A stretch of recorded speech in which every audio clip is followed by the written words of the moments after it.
epic stuff with Mr. Yes. Before we start, I just want to say Horus' special power is Riz. I have to just say that. Does anyone else agree with that before we start? The Horus heresy. 100%. Oh, I'm editing this as well, so I have to edit a picture with Horus' eyebrow raised and his like chin more Chad. Oh, Jeez man. Louise. I know, what have I done? So... When the Emperor hits you up with that dollar store sword. Oh man, I'm hearing that. What's that theme to, like Sin City, isn't it? Obviously we can't play it for copyright reasons. I'm just hearing that. Talking about. Maybe, yeah. And as Horus is like, your War Master, and it's just in Sin City. Okay.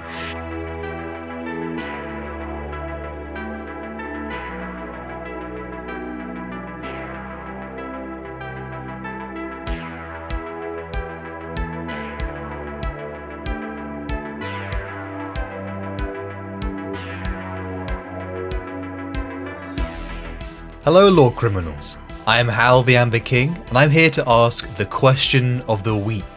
How would you resurrect the Emperor from the Golden Throne? Wrong answers only. You can put in the description #SafeEmp along with your funny comment, and we'll all read it out, have a little bit of a laugh and a giggle, and we will talk about it on next week's episode. As now, on with the video. Hello ladies and gentlemen, and welcome to Lorecrimes. Today we're discussing more on the timeline of 40k, and we're doing something a little bit different today where we will be discussing the Primarchs. Now we're not going to be discussing all of them today, but I will hand it over to Hal where he will be able to run us through with what we're actually going to be talking about in detail. So up to you, Hal. Yes, so today will be a look at the glorious, the Chads, the money makers, shall we say, in Warhammer, and we'll be going over the first 10 Primarchs. Obviously, we will do the rest later, but we just want to give a bit of a flavour, shall we say, of these. I don't know if the Giga Chads is the right word, but they are like they're the biggest draw, I'd say, for Warhammer. So Chads of the Giga Chads.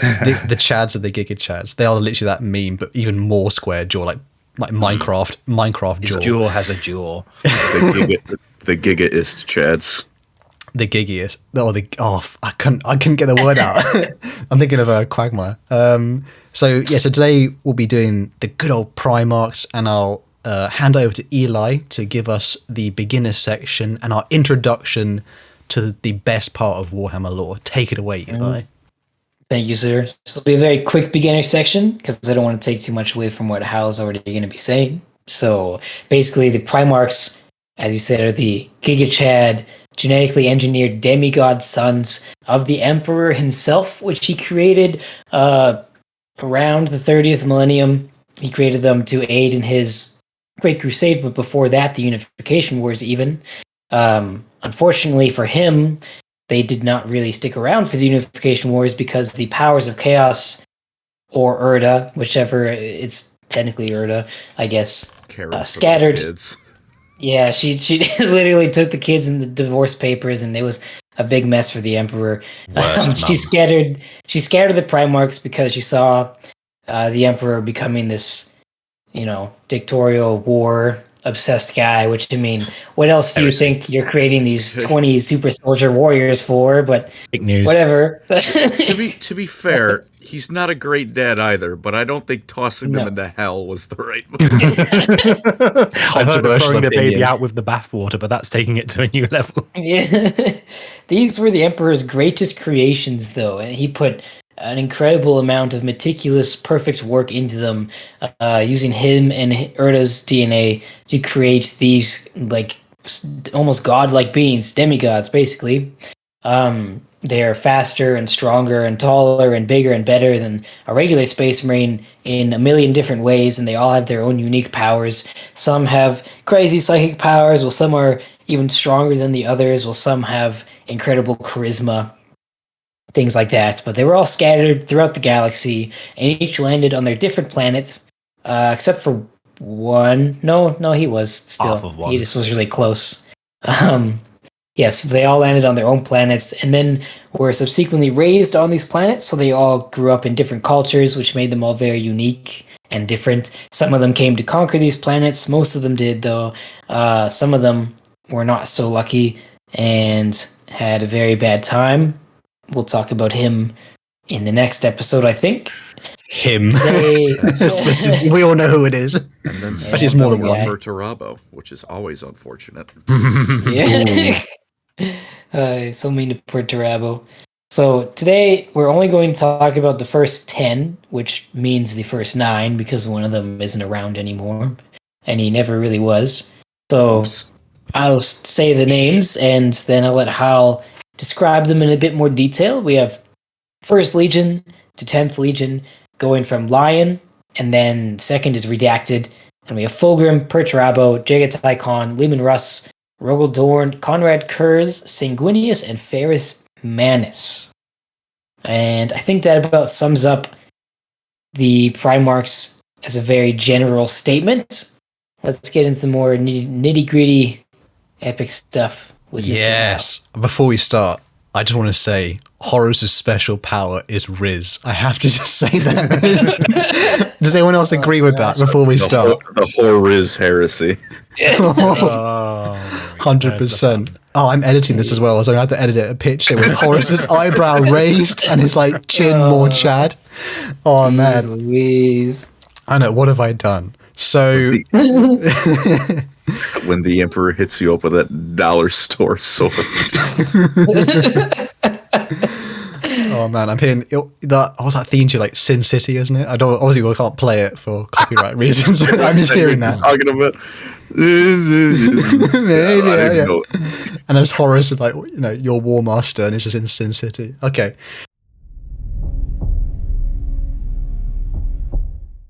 Okay, let's not get off track too much, because today it is, as I said earlier, the best part about Warhammer lore. Day. It's a Special day. This is arguably the best topic for any podcast, so hopefully we're gonna get into some nitty gritty details, and let's take it away. So if you are new to Warhammer, I thought it might be really imperative to know what is a Primarch. Probably the first question that should be asked. So as Eli said earlier, the Primarchs are these like superhuman demigod figures that were created by the Emperor of Mankind, or also known as Neoth, Gary, don't know, mysterious figure. It's all Goku with a drip. I have to edit that in, damn it. Actually, there's an Emperor drip picture. You can definitely. I looked up hooded Emperor for my Leman Russ video, and it was just the Emperor in his golden throne with a Supreme jacket on. That is amazing. Put that in, Mr. Editor. You sounded way too excited about that. Let's be honest. As excited as he should be. That is true. So the Primarchs themselves were created in the Warhammer timeline towards the end of the 30th millennium. So humanity's been around for like a decent amount, not as long as Eldar, obviously. Respect to Colin there for Eldar lore. And Primarchs are enormous. They are typically, I actually had to look this up, they are between 12 and 14 foot. I guess some of them are the difference between like 5'11" and 6 foot, if you know what I mean. Like some of them are some are a little bit taller than others. And well, apart from the boys from the Alpha Legion who are short asses, but still. Yeah, they're the short boys. Actually, Alvarez might not. In fact, you wouldn't know his height because it's all redacted. But these are the super soldiers of the Warhammer universe. They were designed to be the generals in the army of the Emperor of Mankind, and it was for the greatest war of their time called the Great Crusade. This was the reunification of mankind following the Age of Strife. So in the Warhammer timeline, humanity is kind of on the brink of failure, shall we say. It's degenerating, it's getting worse, and they're created as a sort of maybe not reunion, but I guess a renewal. Let's say a renewal of this, they're for a new golden era, shall we say? And the genetic components that made up these Primarchs, if you are new to Warhammer, they are essentially what turns a normal man into a space marine. So these are the poster boys of the setting. And I thought actually it might be interesting to go a little bit farther back, because technically, I may be wrong here, so this is a bit of speculation, but their origins were actually during the mid-20th millennium. And this is when the Emperor of Mankind emerged from the Gate of Moloch. So this is where the Emperor in the Warhammer timeline enters the warp, and then immediately a second later comes back into real space, and he is the Emperor figure. He's like super powerful. And it's sort of implied that he gained the knowledge to create the Primarchs during this process. I might be wrong on that, to be fair, but with a little bit of PTSD thrown in just for good measure as well. just a hint. Went, oh no, a bit of spice. Just a spice, like a little Salt Bay little sprinkle. If the Emperor's mind was like super high-end restaurants where they have loads like really tiny dishes, he's like the little scoop of like the teaspoon of sauce on PTSD. That's a weird acronym, excuse me. So we return now to the 29th millennium. So the Emperor of Mankind, very much a mysterious figure, and we don't necessarily know all his intentions, but we do know at this kind of dawn of a new age that he's been abandoned by the Perpetuals, which are other immortal humans like him. And this is why he decides to create the Primarchs, because he wants, as we said earlier, new generals for this great crusade. And so he combines his genetic material with the other Perpetual called Erda. No funny business there. All in a gene lab, I swear. Nothing crazy. And this is where they handcraft the 20 Primarchs. And this is deep inside the Imperial Palace upon Terra. So this is on Earth. And I'll put a slight warning here. There's some slight speculation that I might ask if the rest of you guys, if you maybe agree, you might disagree with me, but there is some idea that the Primarch's nature, that they're very souls themselves, they're actually unique warp entities. So it's perhaps why I wrote here, like when humans meet Primarchs in the setting, even when it's described in the books, like people just immediately want to kneel and they feel like a sense of awe. Not even just like regular people. It's like one of the books with Araman talking to Magnus, and he's saying about how he had to really concentrate on not kneeling as soon as he met him, because he was just like, Dad told me not to kneel anymore, and it's really difficult not to. Yeah, there's something a little bit, there's an extra sauce added to them that's a bit mysterious, and it's perhaps, I speculate here, it's also why there weren't more than 20 Primarchs made, and slight spoilers, it's why they can't be remade or reborn. Like you couldn't make 1,000 Primarchs, essentially. There's something special about each of their souls, I feel. Do you guys agree with that? I'm not really, that's a little bit of my own bias there. I like that theory, yeah. I think it's also like implied that there's like a kind of, one of the reasons that the Primarchs are so individually geared towards a specialty is because they kind of have like an almost primordial like element to them, like with the Khan, with speed. Like he's kind of like almost an embodiment of just Ast in the way that the warp works. So it's almost like he's infused with the literal like backbone of that idea, the element itself. He's so one again, with that is Speed Force. Yeah, he is one with Sonic. It's like, yeah, he is. You couldn't get much more. It's kind of hard to explain, but yeah, I think it is speculative, but I think it's also hinted to in the books that yeah, they are literally elemental forces imbued with a human soul to an extent. There's something mythological to their nature in a way. I don't know if that encompasses it correctly, but there is something, like you said, like speed or like traits. There's something like almost inhuman myth assigned to them, and I guess we could say it dominates their personalities. But before we could learn all that fantastic news about them, it goes downhill. So they're in gestation capsules, these little 20, I don't want to say babies, because they're enormous. like it's not like a little babies. like no one's thinking, oh wow, I could throw that and get a spiral. What do you do with children? How a family gathering is a nightmare. I just imagine cousin and whip some. It's like, oh, look at that spiral! Wow, like that's my baby. Putting them. That's an image. I can't believe I have to edit that in. You'd have to. The bears could use your talent. Who are the bears? They could use any talent. Oh, the Chicago football team that was one of the 6 first ones and is absolutely garbage. And they play the football with their hands, you know. Yeah, football. Yeah. That's a great. We have to discuss that another time because we had to talk a lot about Primarchs, but the English football is the correct football. Final statement. Oh. So yeah, no. That's it. That's the end of the statement. So basically it all goes downhill from now on, and deep in like sort of the vaults of terror, under layers and layers in like the most secure places, under the Emperor of Mankind's kind of watchful eye, the Primarchs in their gestation capsules are like ripped from inside the Imperium's like innermost sanctums, and they are tossed into the warp. As Eli stated earlier, there's a lot of mystery, there's some interpretation to this event. They think it's it was implied that early on in the Horus Heresy books, it was the Chaos Gods that were responsible for this.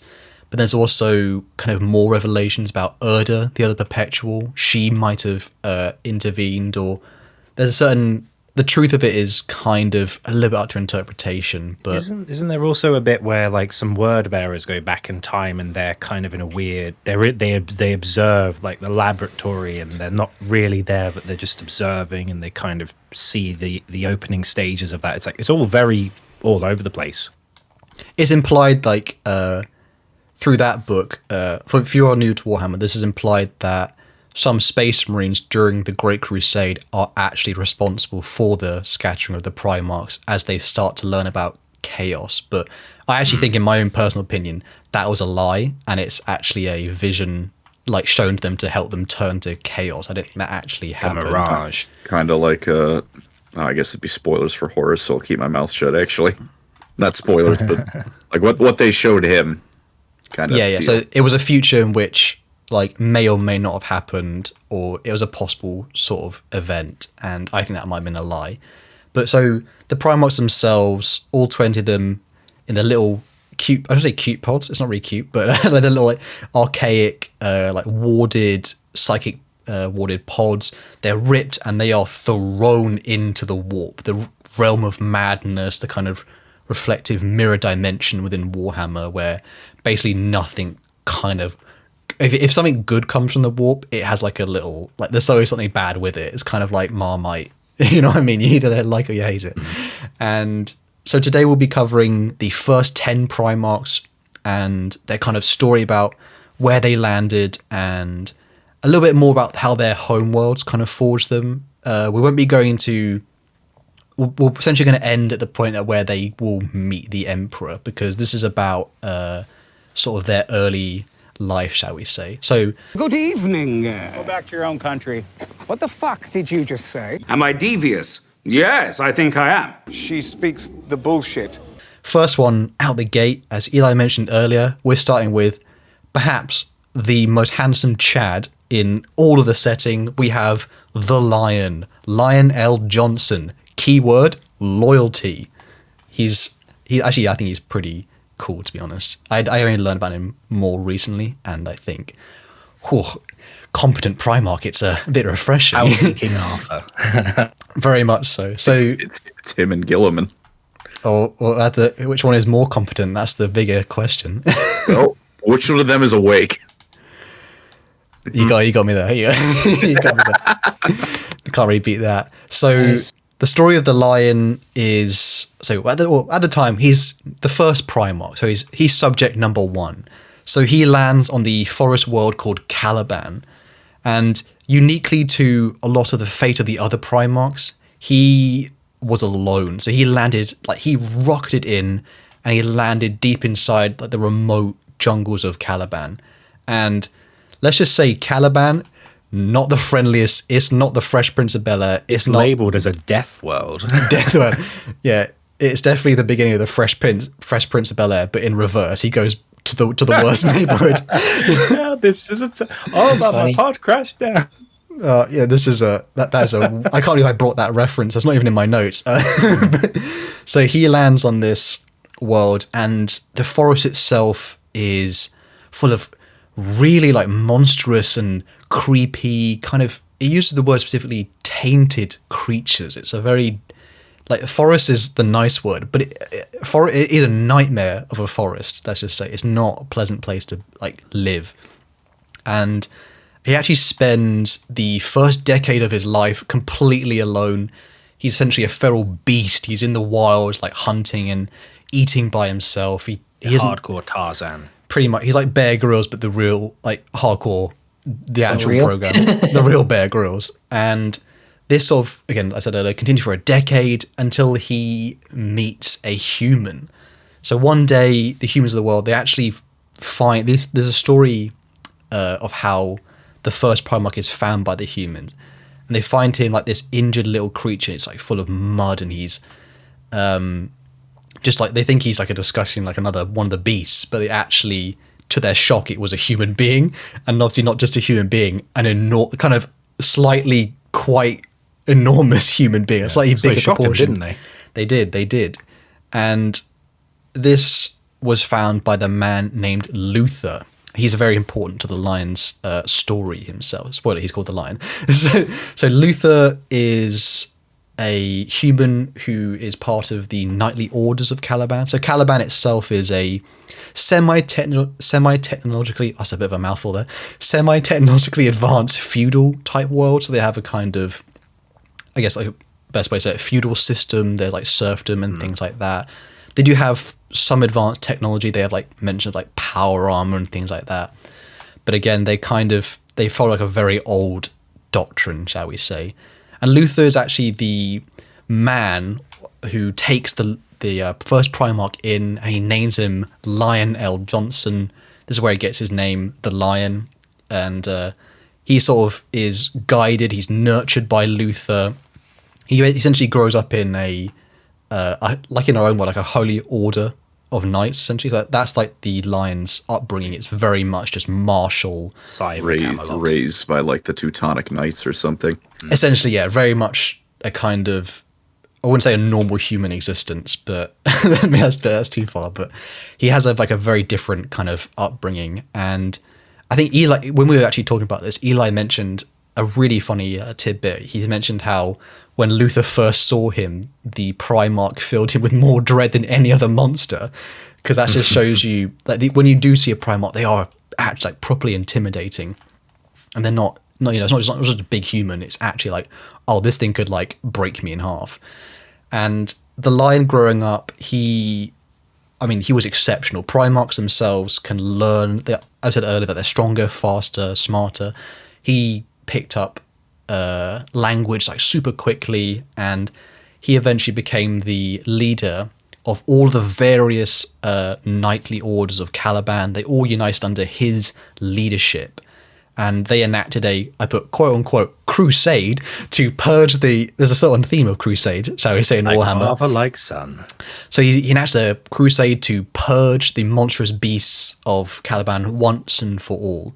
And when they finally completed this purge of these alien beasts, with the Lion sort of leading the charge, and him, trained all his life essentially as a soldier, they finally do it. And that's when the big E, shall we say, big Emperor, big Chatty Daddy arrives.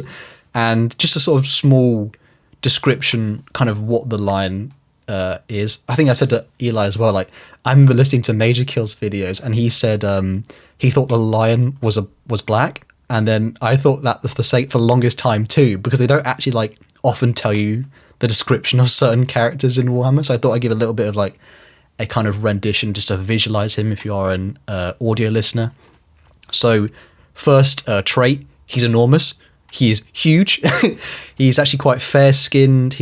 I think you said it earlier, Andy, like sort of a King Arthur looking figure. It's like An Arthurian legend in Warhammer, basically. Very much so. They have and his war gear as well, because I thought there's no way you can't mention a Primarch's war gear. So he has a very much a Templar / Eastern European, like tectonic order vibe. Thank you, Colin, for that mention earlier. I do like how the residents of Caliban can make power armor, but they haven't figured out light bulbs. It's like amazing. Priorities. and you can thank Europa Universalis 4 for making me think of it. I've been playing that too much. Nice. I love that game. And so for the Lion himself, his personality is a commanding, quiet. He's very reserved, like a regal type figure. Many people have often said like he's quite emperor-like himself. He's very much I wouldn't say politician, not the right word, but I guess a warrior king sort of vibe to him. He was actually, amongst even all of the other Primarchs, he is a brilliant tactician and commander, but he has terrible people skills. It's often said that he actually doesn't read other humans very well. It's probably maybe because of his upbringing, being alone for so long. Yeah, killing massive beasts with your bare hands when you were like 1 year old, like probably does that to you. A little bit. And like even then it's stated like Luther, his father figure, like he often had to like step in and to help be his like orator, his like kind of wingman, shall we say, because he wasn't, speeches aren't really for the lion. And I thought a little bit of extra spice to this video. I thought it'd be interesting to know where the real world historical inspiration comes for some of these Primarch figures. So Lionel Johnson's name actually comes from the English poet Lionel Johnson. Not very subtle there. Mm-hmm. There's not a lot of subtle reference in Warhammer. And he is the author of the poem called The Dark Angel. If anyone wants a little bit of reference to that, it's the Dark Angel poem is about the man being a closeted man, shall we say. And he very much sort of speaks about this dark secret he's hiding. And if anyone knows anything about Dark Angels, secrets are kind of their vibe. I should have put keyword secrets for the lion, actually. It would have been better. And so that's the lion, shall we say? And wasn't go ahead. Sorry, go ahead. So didn't him and Oscar Wilde were very close? I have to look more into that myself. But I only know in reference to the poet Lionel Johnson there. But it might have been true. If anyone is interested in that, definitely look it up, because it's obviously history is really cool. We're all Warhammer fans, so we probably all leap from history. Games Workshop will plagiarize anything without any shame. No shame whatsoever. Just look at the Empire of Man, the Holy Roman Empire with the serial numbers piled on. Wow, it's like copying someone's homework, but you're just so blatant. It's like poetry; they rhyme. Oh, good. Oh, George Lucas. I remember that now. And so now we move on to Primarch number 2. We made this one up. It's a made-up tale. It's a total fabrication. It never happened. This one was invented by a writer. Not this time. Redacted. This one is missing. So this is a interesting part of Warhammer lore where the second, and spoilers, the 11th Primarch are known as the Forgotten and the Purged. So as we know within Warhammer history, all Imperial records have been expunged. They are, if anyone knows Dark Souls lore, it's like the firstborn son of Gwyn. Firstborn of Gwyn. Yeah, that's a cool reference there. And literally, king. Oh yeah, that was pretty. I enjoyed that they finally got that in the last game. So the second Primarch is completely missing from Imperial history. We get very few moments of like. They give us hints throughout the Warhammer lore, but they're very much an intentional mystery left within the universe. I have found like some notes. There is a reference which I think Fulgrim, the third Primarch, makes, which is that he remarks that his second brother had a personality of being quiet and contemplative. That's kind of what we mostly know. I do have a theory myself that he might be the forgotten part of the Forgotten and the Purged area. So he says he's humorless as well. Like he's a very straight-faced kind of guy, right? Definitely. If I remember correctly. Something. I mean, this will definitely cover the missing Primarchs in there. I think they're enough to be its own episode because there's such a interesting mystery. But do you guys have any thoughts or speculations about the missing Primarchs? I think you might. Do you have any idea about? I think there was some reference to where we think they might have gone missing or what conflict in that. Or do you have any thoughts you might want to share? I don't. It's not. I guess it's not strictly about them, but I know there's the rainbow from old Rogue Trader when it was first coming out, when we knew all 20 of the legions. I know one of them was the Rainbow Warriors, and wasn't another the Vindicators or something like that. God, really old lore. Holy frick! I'm glad they didn't put Rainbow Warriors because that just seems like it's a slap in the Second face. Primarch found the pot of gold at the end of the rainbow. He was never Oh again. lord! To be fair, they actually looked pretty cool. I think they were supposed to like Aztec themed Space Marines. Ooh. And I have to say now, Look at that plumage. I have to say now, like the Warhammer does have like, even though it's definitely like copy your own homework, and there's a lot of like cool repetitiveness, like myths of like our own history, like coming up within the Warhammer setting, like sort of history itself repeating. I often find like we could use a little bit more flavor in terms of like cultures we draw from in certain areas, because a lot of it is just very much, it's either Greco-Roman, or you might notice a theme here, it's either Greco-Roman or Greco-Roman. So Yeah, literally. and sometimes a little bit of Gothic, like the architecture. a little bit of Gothic too. But so that was the second Primarch, and I'll now hand over to Eli to talk about our glorious, perhaps top 3 Primarchs ever. Yeah. Take it away, Eli, for the next Primarch. Snag. I'm a snag. I'm a snag. I'm a snag. The prettiest boy, the most beautiful fellow. Don't at me, Sanguinius. It's Fulgrim himself. I should have asked earlier. Are we talking about past the big no time, or are we just keeping to before the big oopsie? We can keep to before the big Okay. boy. Good old Chemos a bit. Also, I'll say here as well. Keyword for Fulgrim: perfection. before the Lorgar let down. Yeah, that's a funny way to put it. So yes, Fulgrim descended upon this planet called Chemos, and the planet of Chemos was also a death world. Not quite like Caliban, though. There weren't any monsters on it. It was just this barren, awful place where the resources were dwindling. They had old tech that barely worked, so the population had to work day and night with literally no free time. It was rare to work. It was rare to live past the age of 30. They had to just work constantly, because if they stopped working, they wouldn't be able to eat. They wouldn't have the resources that they need to survive, because their machines were just so inefficient, and they didn't make things well enough for the population to have any time off of work. Oof, Andy would have been gone by now. Chopping block. I was wondering, was that a personal insult, or is that just because I'm the oldest? No, because they literally, you wouldn't have made it past the age. I'm asthmatic as well, so like, it's like a mining Yeah, world. so, like the yeah, dust they're would all have got me when I was mines like and 10. I would have been like working 10. in mines Nope. and resource producer thingies. My lazy ass would have died well before Andy. But basically, this pod comes down from the heavens and makes this big scene, and the scouts see it, and then some guy comes out, and they find this beautiful baby with purple eyes who is akin to an angel from the heavens, and they think it's a sign of some sort. And in something that never happens on Chemos ever, he was volunteered to be taken in as an orphan, because obviously on a planet with no resources, they just get rid of orphans, and they're not allowed to really exist at all. But this man took... I always speculated that this is a bit dark, because it's obviously a grim, dark universe, that the orphans get put in the resource machines. Yeah, you know what I they mean? get eaten. Yeah. That would make sense, honestly. Corpse starch has to come from somewhere. That's right. So he takes Fulgrim in. Is it veal, where it's like baby cows? It's like the equivalent of that for humans. Oh, gosh. Lord. Oh, okay. It tastes like alright. depression. Oh, gosh. Oh man.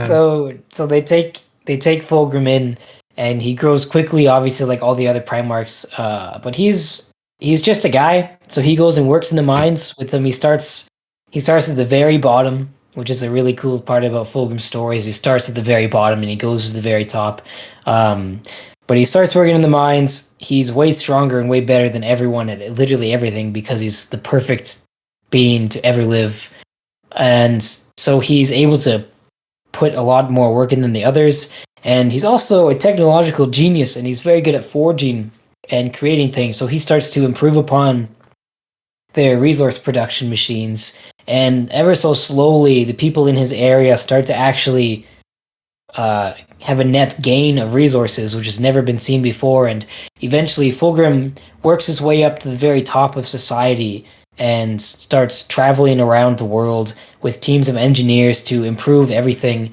And the world all of a sudden transforming into this beautiful, lush, ripe place with actual nature and not just desecrated, horrible land. And eventually, Fulgrim becomes the planetary governor of the whole place without a single drop of blood shed. Much different than a lot of other Primarch. I think he's the only Primarch that unites his world through diplomacy, doesn't he? He's the only one. Gilman didn't he? I don't know my Gilman. There was a few wars, lots of fighting. Oh, there was. Yeah. I just like the idea that. Oh, sorry. Obviously, is Gilman the 8th, right? So we're 13th Primarch. Oh, I'm thinking of when he was found. He's the 8th found, I think. Yeah. Pardon me. Then it was a little bit of diplomacy with him, a little bit of war, a little bit of everything. Yeah. I just like the idea that when Fulgrim actually got like his inaugural speech where it's like, what would you like to say to your people? Now you've united, he just went, started from the bottom, now we're here. And that was it. Drop the mic. But yes, now that Fulgrim had kind of like reclaimed this planet and fixed it, his population had time to pursue the arts and have leisurely time in general, and he became very prideful of these people and very proud. Not prideful in a bad way. He was still, his intentions were really good. He was very obsessed with perfection, but not to the point of like breaking your minds. He wanted perfection and to better himself so that he could better other people. And he was a very noble man and a great leader and a great person in general. And that will change very much in the next 10,000 years, unfortunately. But he started off as one of the most pure and perfect beings that the Emperor had ever created. Should I go a little farther? I was going to say, you can tell it's Eli's favorite. Awesome. Well, I think we'll keep it just before he meets the up to the point where he meets the Emperor, I guess, and then well, that's this point. Then he meets the Emperor, and he kneels to the Emperor and sees that he is the perfect being, and that he goes with the Emperor with no arguments. No challenges are required, and no holes to jump through or hoops to jump through. I mean, which is nice. His real world inspiration maybe comes from the Latin word fulgur, which means lightning. And his nickname is the Phoenician, which will come in, I think he gets later, which is a reference, probably, you would think, to the culture of the Phoenicians. Fulgrim and his legion's all about purple as well. Their armor is purple, and I know purple is a very regal color, obviously, and the word Phoenician means purple country. They traded purple dye with people, He's very, Colin, you're a history boy. Yeah, Colin knows way more about this. You might know. You might know a bit more about the Phoenicians. The Phoenicians were so if you know Carthage, you know Roman history. Carthage was initially a colony of the Phoenicians that grew so big that they kind of became their own little empire. And they were, aside from Rome, they were one of the dominant powers in the Mediterranean. And then Rome proceeded to unexist Carthage very hard. To be fair, it did. It was over the course of 3 wars, and if you guys know Hannibal Barca, the guy who walked elephants through the Alps, the Punic Wars, they pretty much one of the only opponents Rome faced, at least in its early history, that really rivaled them, like rivals. Rivaled them. Like they plenty of people gave them good fights. But as an empire, Carthage was one of the only people that, well, as maybe not, they weren't the empire yet, but they were one of the toughest opponents Rome had to face. So Fulgrim's a nice little cheeky nod to them. A little bit of language lessons also. I believe in Swedish, "full" means ugly, and "grim" is ugly in Danish. So in some other languages, his name also means ugly. Eli's not a fan. Gosh, not a fan. Just a last little bit on Fulgrim as well. Can you describe, Eli, his general aesthetics as well, just for someone who doesn't really know Fulgrim? Yes, well, he's very pretty, first of all. Think Sanguinius, but he's naturally beautiful. He doesn't need any of the wings and makeup and whatever. Do you think his wings are like Sanguinius clip-ons? Sanguinius is lovely. He's so pretty. Sanguinius is an angelic being. He's not. It's not the same thing. Fulgrim is all natural, baby. There's a really cool moment. He's had some work done.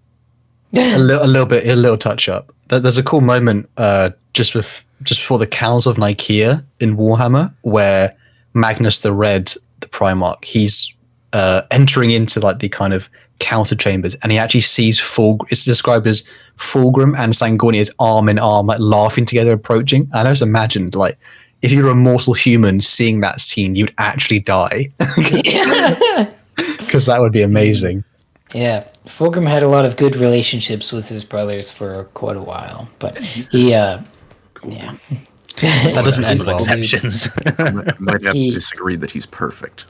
Yeah, well, yeah. There's Up to only one interpretation. perfect being in Warhammer. Carl Franz. Like Carl Franz, Sigma. No, it's Snorri Nosebiter. Yeah, Oh, baby. my Lord.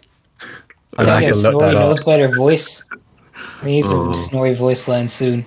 All right, I'm sad because I thought of Snorri. Sorry, Andy, continue. Depressio. He wears the gilded panoply.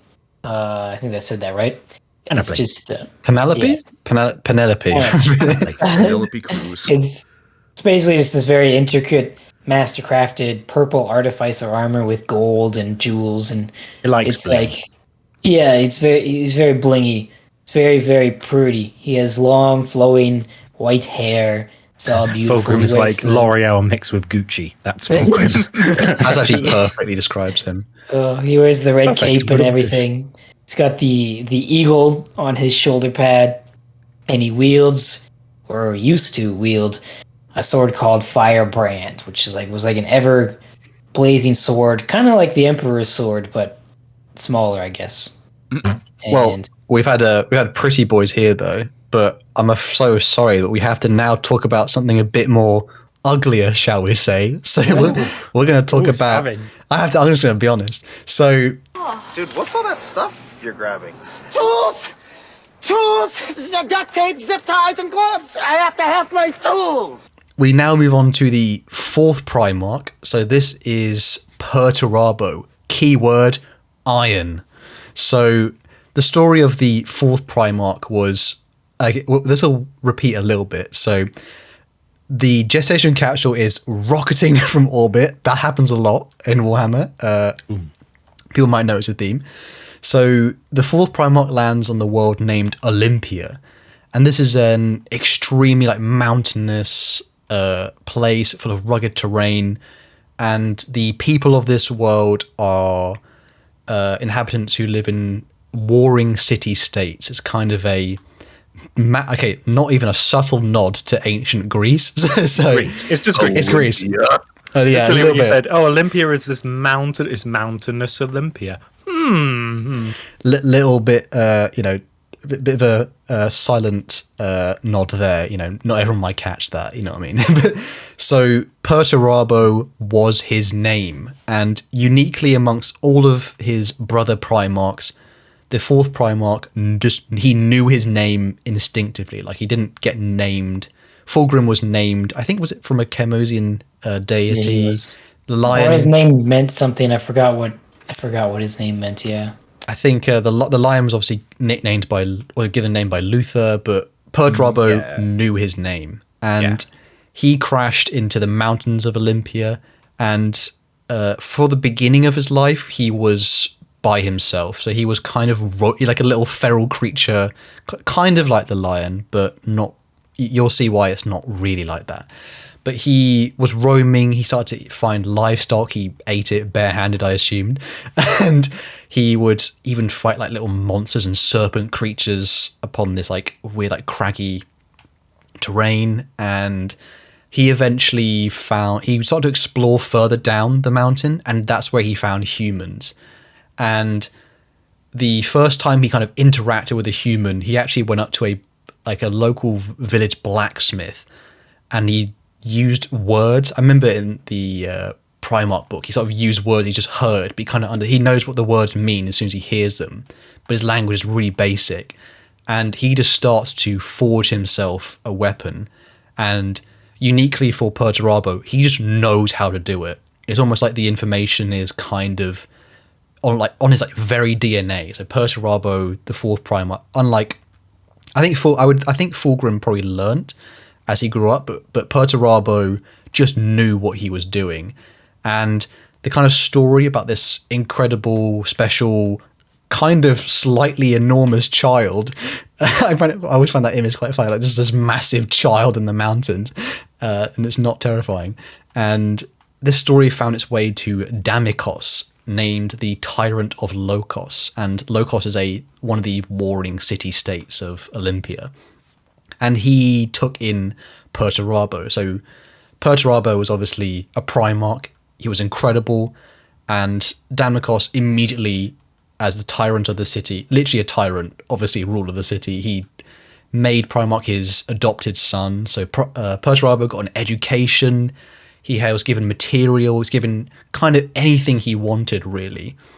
But Perturabo's upbringing is kind of a bit like, it's not even when he has all that, it's not even a happy one. Like, because Olympian society where he grows up in, it's really hierarchical. It's filled with war, intrigue, and politics. It's obviously kind of like literally the Game of Thrones, like a great game. And transactional almost. Yes, it's. I was like, go ahead, sorry. Or like the way he treats him is like, the boy has some talents. I will use them to my advantage. Very much so. They're not really like, I guess, the same way like we have, because the politics interrupts the family life, shall we say. And this annoys Perturabo so much, as he is kind of, we see from like the way he treats every situation, he's a being of logic. And he doesn't really fit in with the people around him because they're all like cunning and political, and he's very much direct. And based on the Greek gods, so they're a whole bunch of the worst people ever. We were going to use you're going to use a worse word there. I can tell. I think it's like they're wanks essentially. So let's go with that. They're wank Bacchus bags. is okay. Bacchus is fine. I was thinking of the anime, like, Bacca, the blushing thing. He's the god of wine, I think. Oh, God. I misinterpreted that.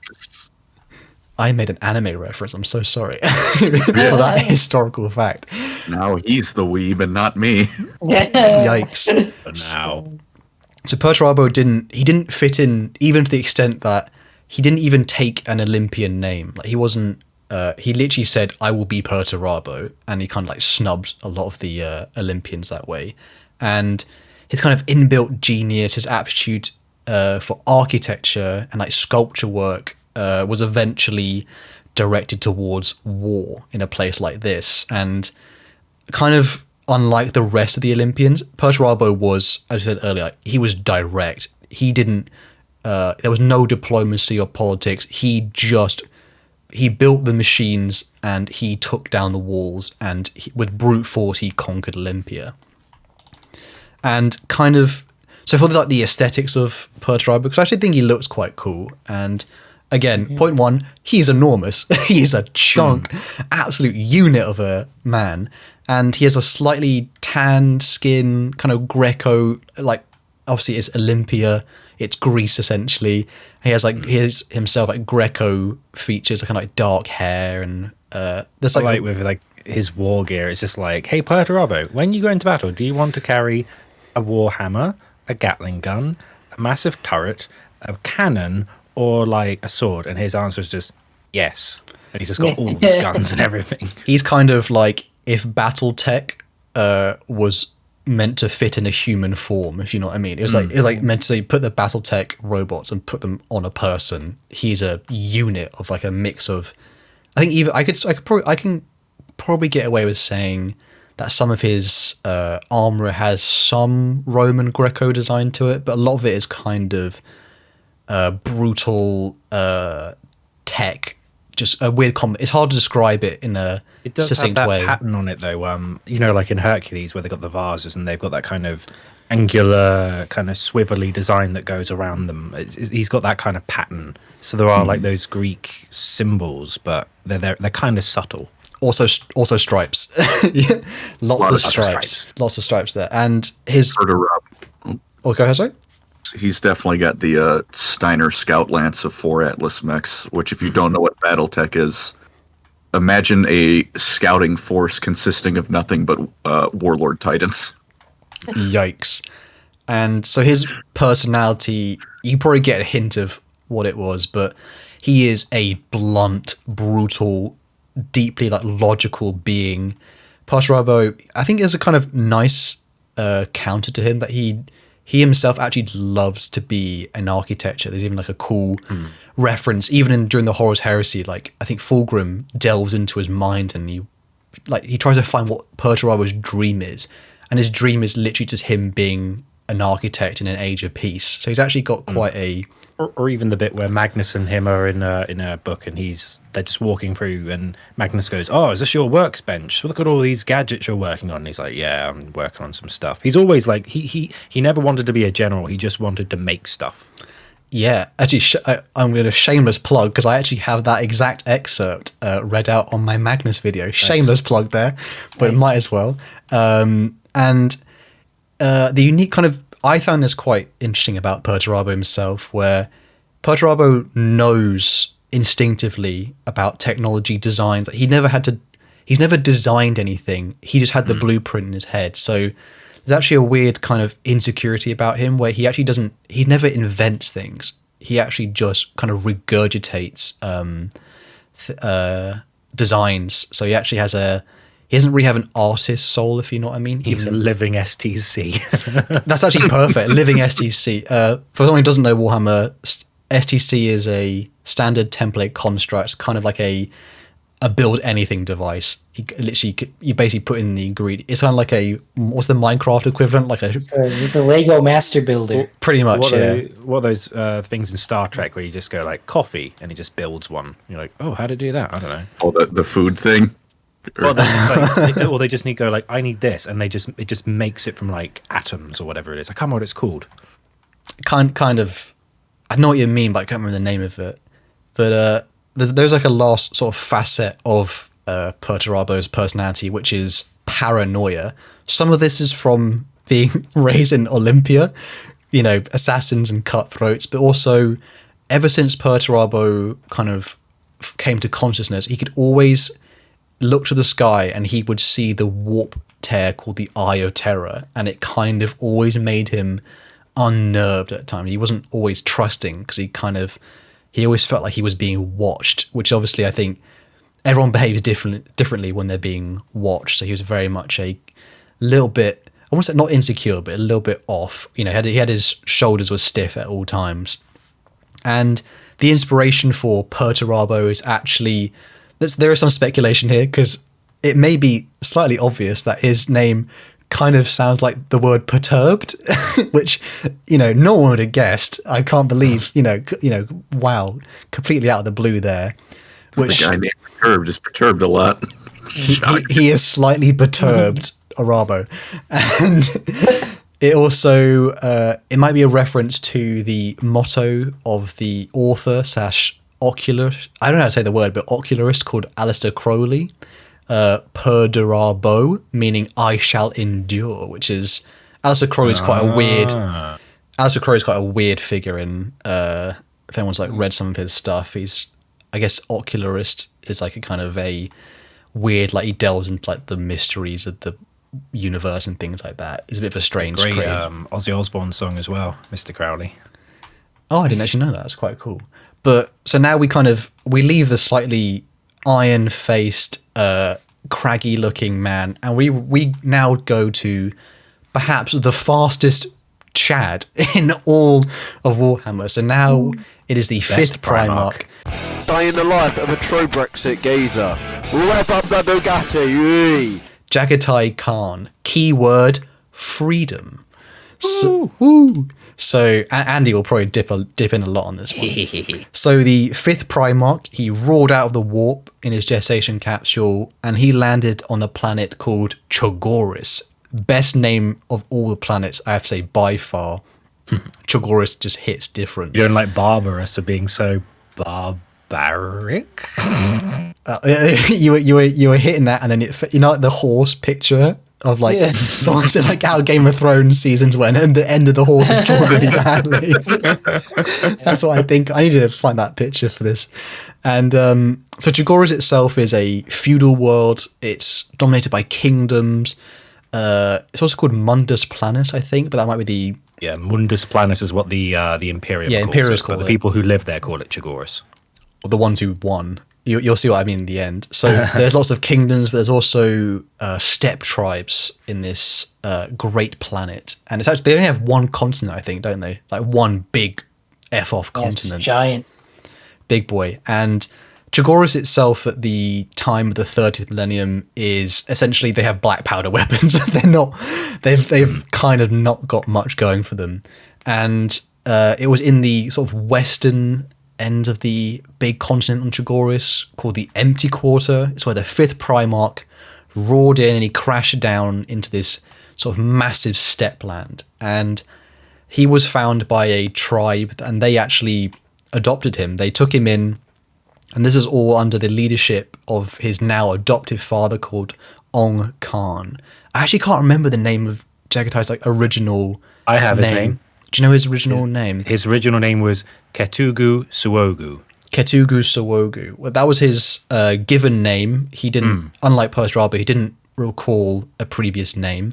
And Oh, no, it's okay. This is Among Us. No.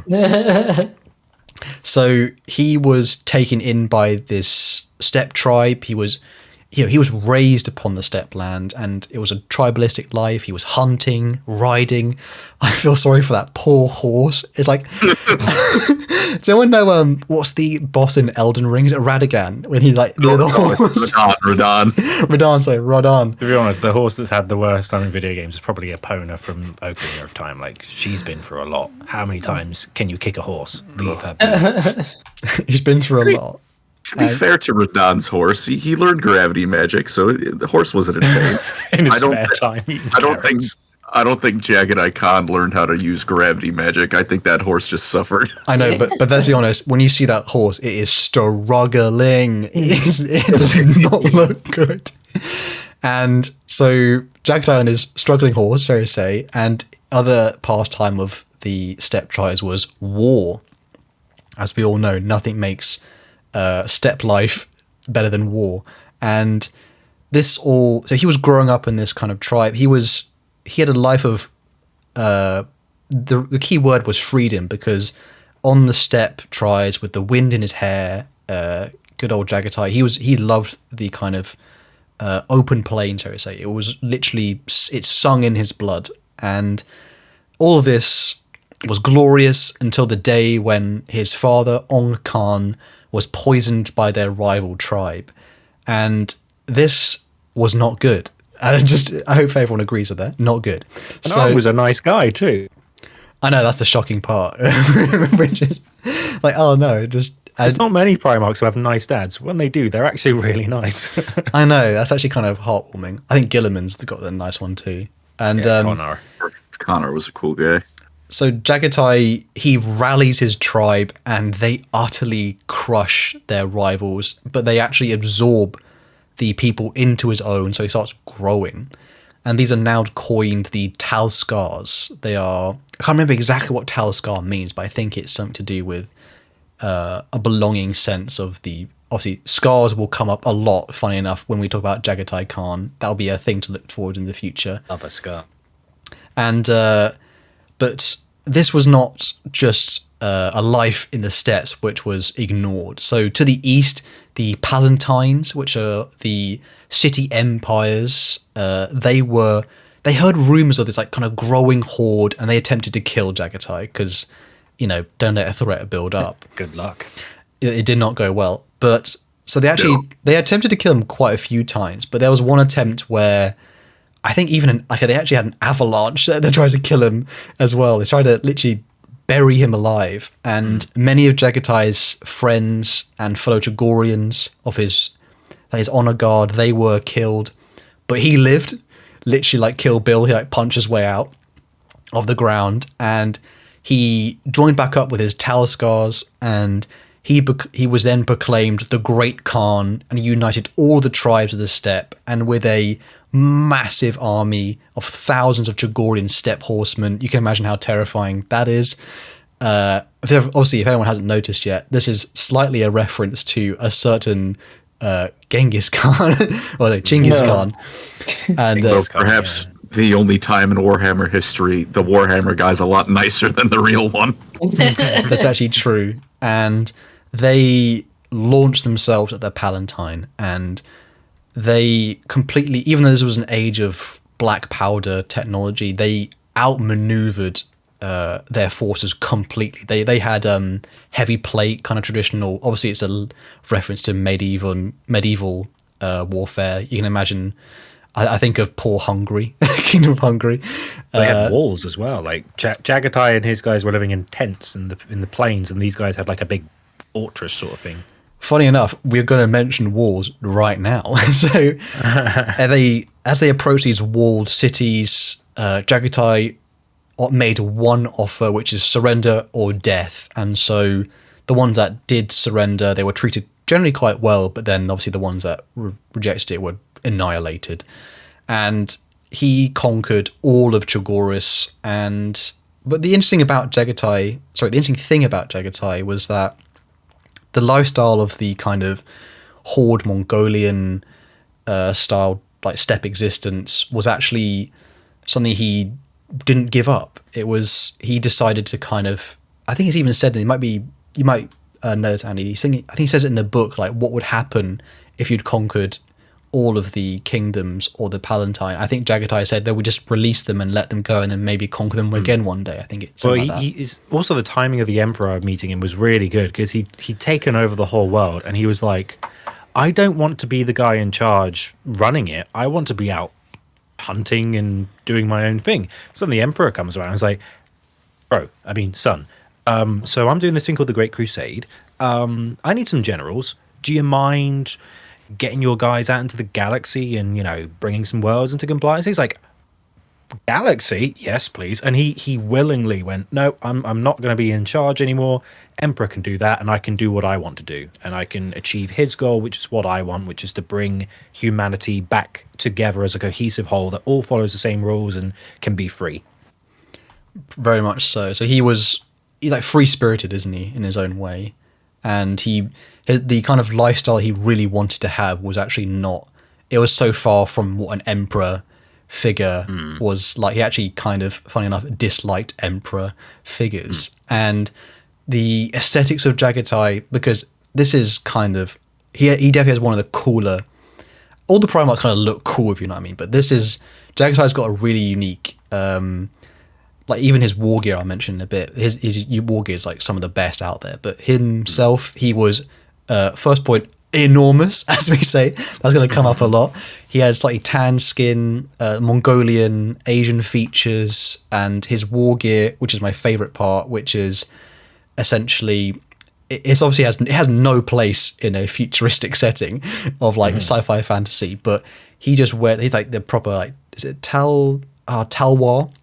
He says Talwar blade. He wears like furs and stuff like that. He has a top knot and things. He has he does have like a big armor plate, but it is like very stylized after Asian cultures, where it's like the folding plates over each other, and it does have like a kind of like fanged helmet with like a plume at the top. But it's not very often seen in the artwork. But he does have that for like when they went into space, they needed to wear helmets and stuff. But otherwise, he loves his leathers, he loves his fur, etc. He looks really cool. He's not heavily armored like Perturabo, because Jagatai, you can't hit him. Jagatai, as we say here, he is very fast. He is perhaps the fastest. He can move the fastest out of all of the fastest. And speed. He is speed. He's also got the best one-liners. Oh yeah. He's quick on his feet, and he's got a quick tongue as well. Lorgar had a pretty good one at Calf. At Calf. Yeah. Calf. Oh, yeah. I haven't got to that part in my own lore stuff yet.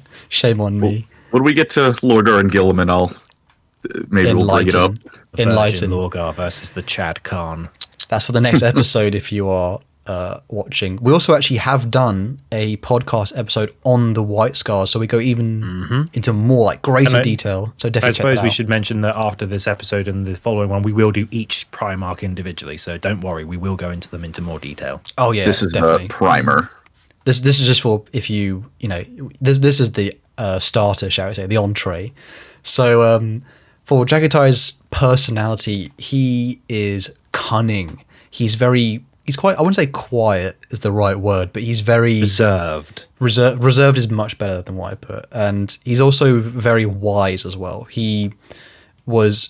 People underestimating his intelligence was actually one of his strong suits. People obviously thought of him as like the barbarian, like horse lord, whatever. But then it's kind of like in our own history where people don't actually realize that the Mongolians at the time they were like conquering actually with the same level of technology. So it was like, oh man, he was very much the kind of what's the word I'm thinking of? He's not underestimated. He's underestimated often, and he had a very big dislike of the idea of empires itself. I think, well, to be fair, even deeper than that, the idea of stagnation and weakness that comes from, we'll say here, building walls. He hated walls, and literally his personality trait I put here is he hates walls.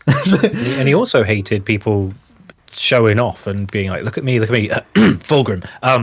He also didn't like to project how cool he was and how good he was, because he was like, you'll see when you need to see it. If we're going, I think it's like giving away your strength when it didn't need to be. And for his inspiration, funny enough, he slightly resembles Chinggis Khan. If anyone didn't catch brutal that, Harry Potter. Yeah, Jesus Christ. But his name Jagatai is a play on Chagatai, which is the name of one of Genghis Khan's sons. This one, I think, is a reference to him being of a more, I wouldn't say peaceful, but he was much more diplomatic compared to his father. So there's kind of a reference to that. And for Primarch number 6, I will pass over to Eli to talk about the furry boy. I'm just going to say it, the furry boy. Hey. So Primarch number 6, take it away. Hey, let me get a minute. Hey, let me get one too. Hey, let me hold on.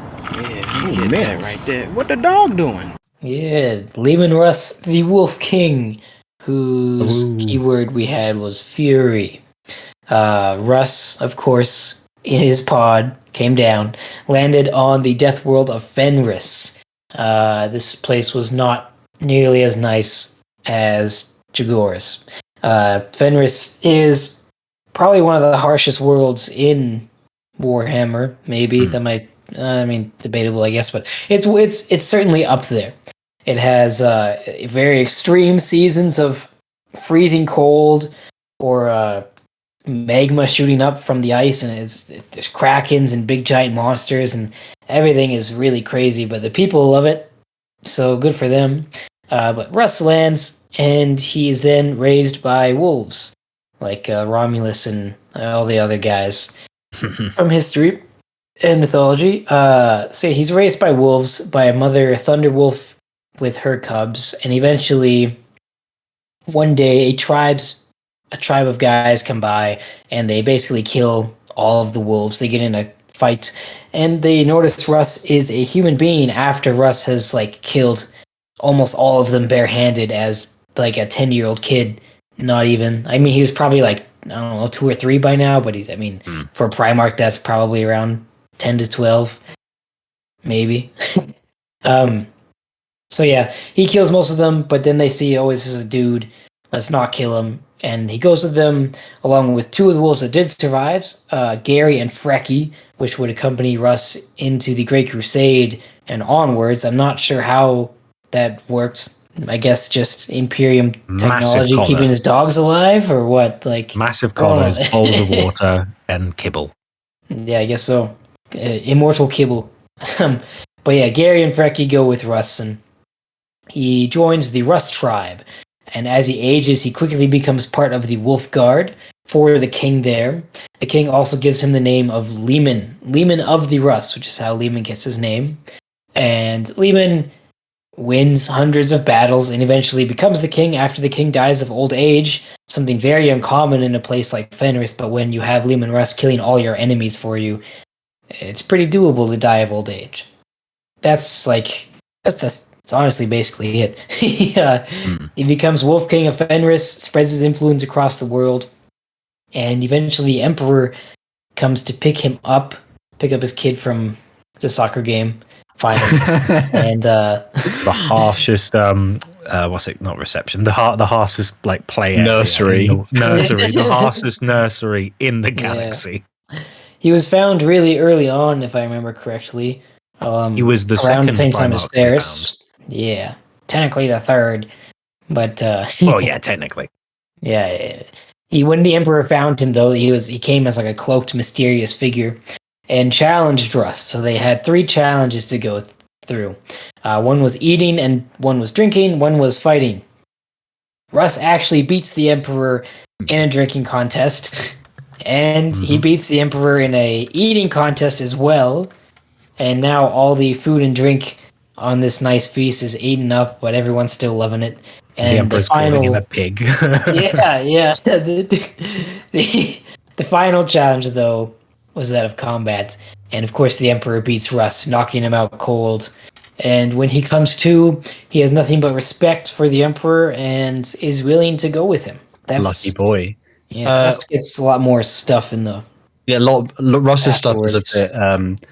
If everyone hasn't probably guessed as well, there's a slight Norse Viking twist. Yeah. I think there's like as his aesthetics. Can you describe his aesthetics to our beautiful people? He's similar to the Khan. He kind of puts off this ambience of barbarism and stupidity. I guess the Khan doesn't look stupid, but a lot of people think Lehman is stupid. He hides it very well, though, because he's always described as being very cunning and very smart. He has fangs, of course, fangs and claws, and the long, luscious blonde locks of a Viking.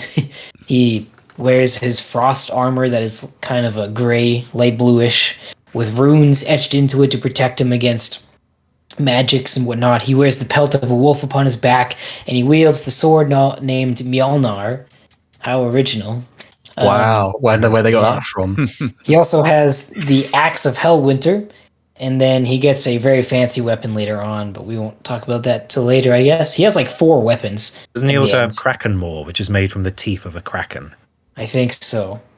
I think he has the most amount of artifacts of all Primarchs. He likes a good weapon. He's a massive fan of swords and axes. There is a reason for that, though, which we'll get into. But yeah, he has very just wolfish features. He looks like a Viking mixed with a wolf, and that's basically it. Got the cunning eyes. Yeah, lots of runes. It's a shame. Sorry. No, I was done. Say it's a shame one of the coolest Primarchs is in charge of the worst legion.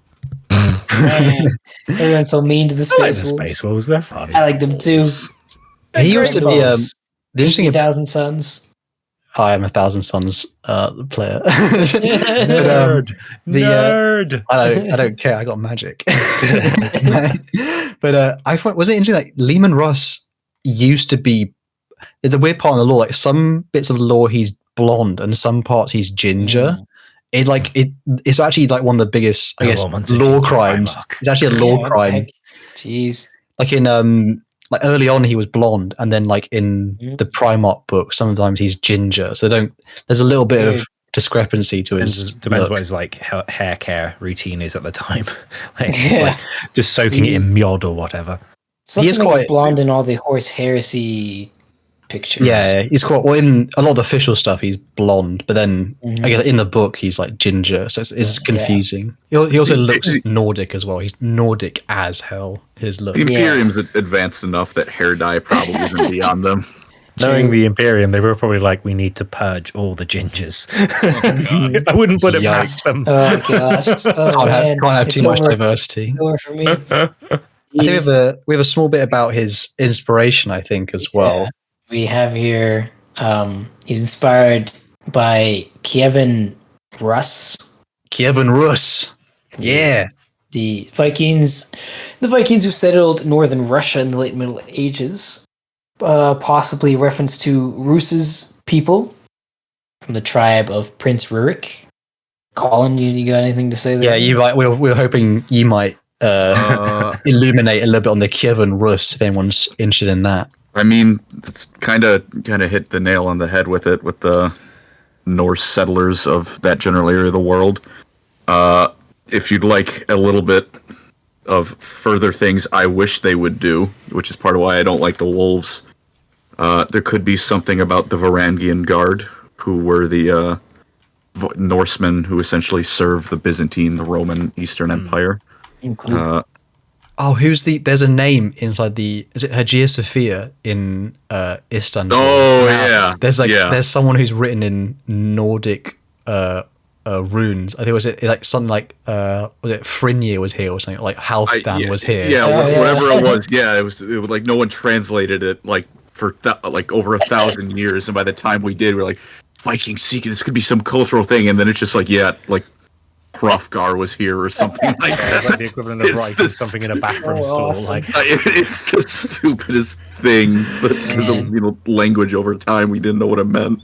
Oh, humanity. I like that particular point though, because especially of Leman Russ, you mentioned earlier a little bit how I think that people underestimate him because I think Eli said you said people think he's stupid, but like the thing about the Space Wars, they get a bad rap, but Lehman in particular, he plays up the aesthetic more than he actually is. He kind of, for the sake of his Legion, he plays up the kind of Fenrisian element. And there's even this thing with like when Horus, one of the Primarchs, meets him, because he's the second properly found Primarch. And we will talk about Horus in the next one, but basically imagine Michael Corleone if he was a Primarch. He's a gang boss originally, and then he's quite prim and proper, and all of a sudden he meets his first brother, and he's just eating like meat with his hands in the ship he's in with the Emperor, and he's like drinking, and then he has a chat with him, and he's got a weird way of speaking. He's like, "You speak funny." He's like, "I only learned your language 2 days ago," and you're like, "Oh, okay." So he's actually quite smart, but he kind of plays up the barbarism of his.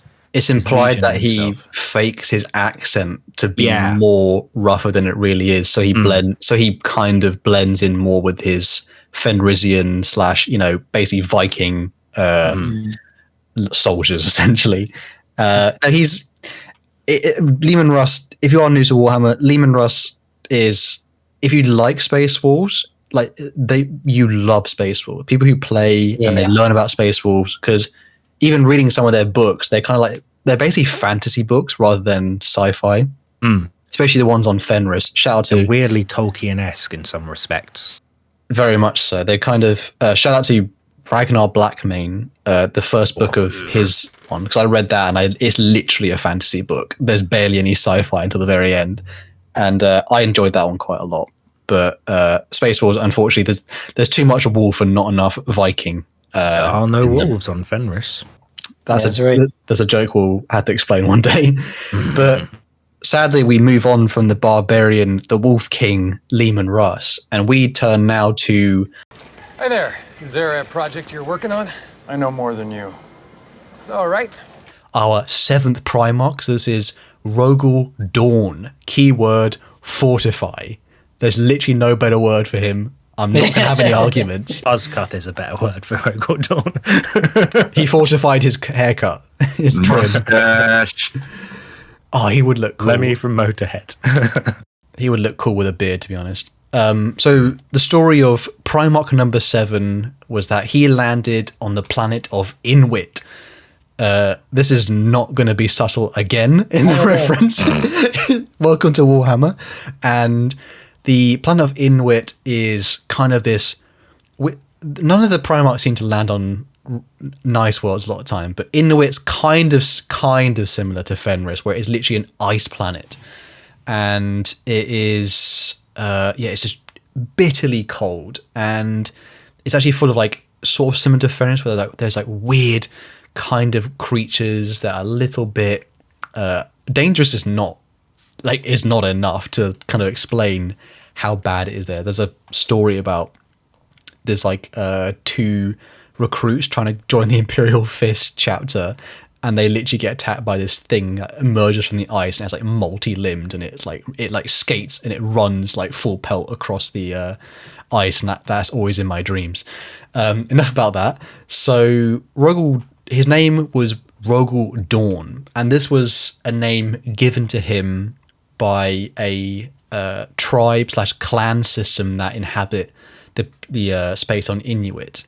And Inuit itself is actually, a lot of it's quite mysterious, unfortunately. It's not one of the better fleshed out worlds of Primarchs, but there are some things that we can glean. So they have like a kind of clan system where people often on the planet, like, they roam around like these huge like ice tunnels, and it's actually kind of, I think that kind of imagery is quite cool, to be honest.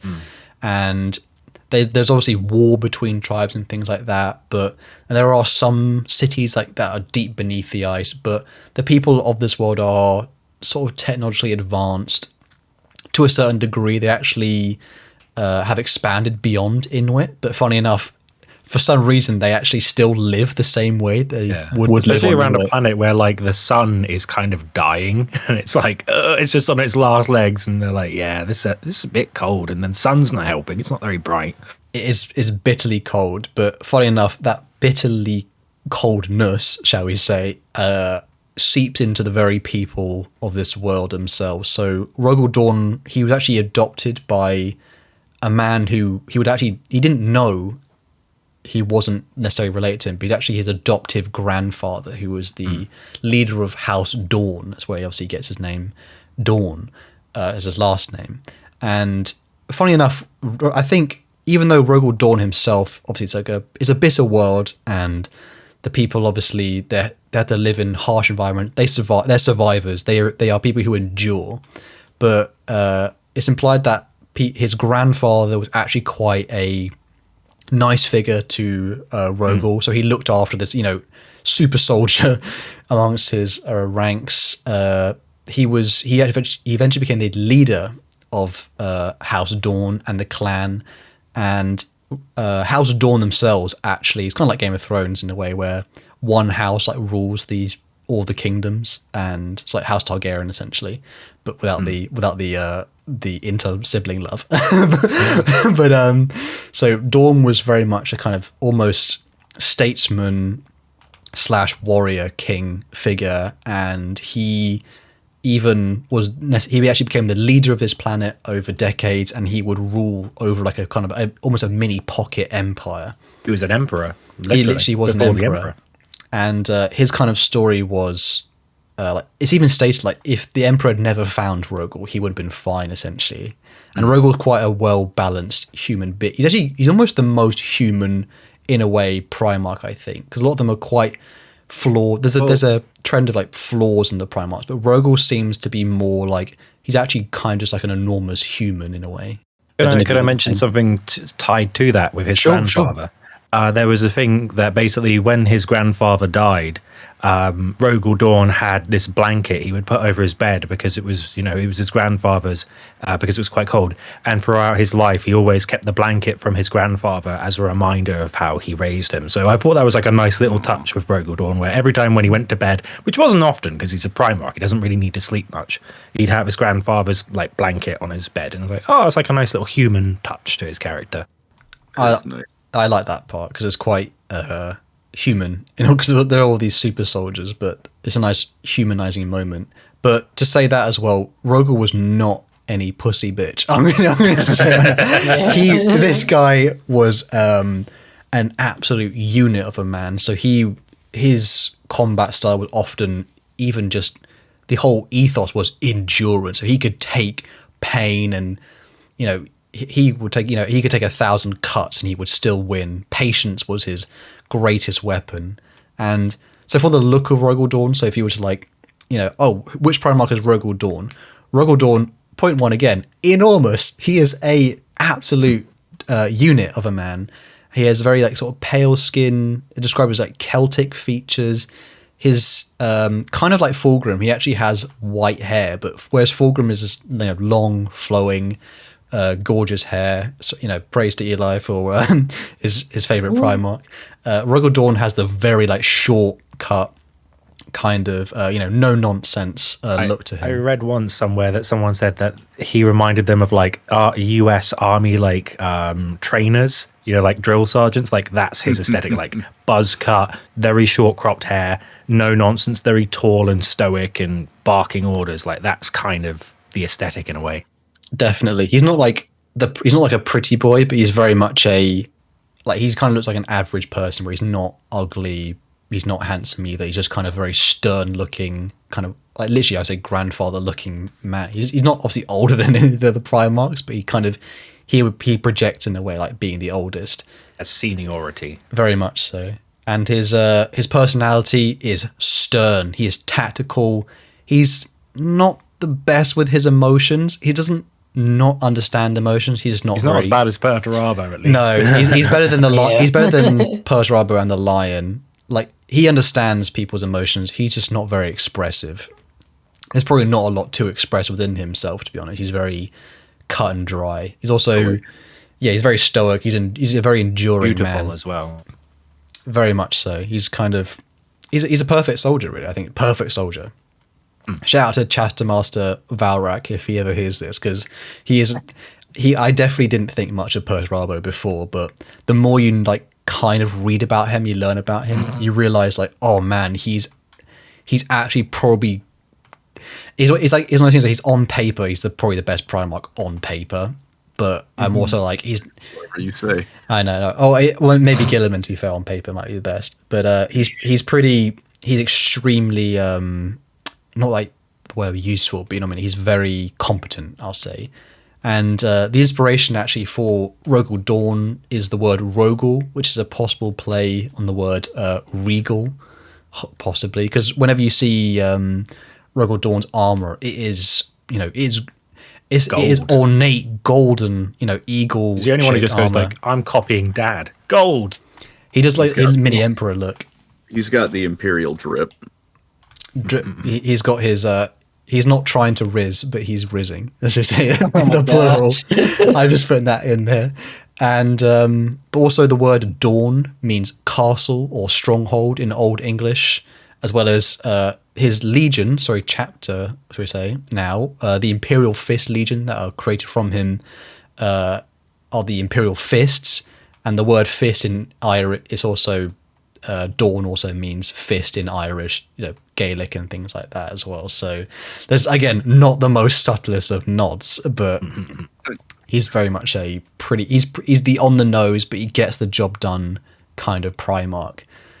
But having said all that nice stuff about a nice Primarch, we now go to perhaps the most horrifying human-like creature that's ever existed in the Warhammer setting. This is probably this is the one most interesting. I know I'm doing it because this is true, but this is one of the most, I guess, flawed human beings ever. I swear you would be of more use to me if I skinned you and turned your skin into a lampshade. Or fashioned you into a piece of high-end luggage. I can even add you to my collection. So this is Primarch number 8, and this is Conrad Kurz. Keyword, Terror. So the 8th Primarch, which would eventually become Conrad Kurz, Conrad Kurz is someone who, funny enough, he remembers his name, not like Perturabo. He actually remembers it from a vision, so it's kind of a bit different. But he exits the warp and he rockets towards the planet called Nostramo. Nostramo, I think, is also a link to a book, but it's also the name of... Is it Alien? The ship in Alien? Alien is the Nostromo. Nostromo. So there's not Nostrama. There's an A and an O, so it's Nostramo, but in Alien it's Nostromo. Well, it's a nice link there because you definitely get the same vibes here because this is horrifying. So Nostramo itself is an extremely, it is almost midnight black. The world is extremely dark. Its sun is not even visible through the clouds. It is full of smog, pollution. It's actually awful. And has 5 main kind of hive cities that exist on this world where humanity lives. And in the middle of one of these cities on Nostramo, the 8th Primarch crash lands and he emerges from his capsule and is immediately set upon by someone trying to kill him. And he rockets into the atmosphere. He lands in the crust of the planet. Doesn't he exit into magma? No, he has to crawl out. He literally crawls. And also Nostromo itself, the world is filled with lots of rare gems and minerals, and so the 8th Primarch actually claws himself out, like, you know, bloodying his fingers, and he struggles, and when he emerges, he literally emerges out of the hole, and he's immediately set upon by someone trying to kill him. And the reason for that is because Nostromo is essentially a lawless hellscape. It is, think of like a mafia kind of run, like crime city, but on 11. It's midnight black in the streets, and it's just all dripping with, you know, smog and pollution. It's awful.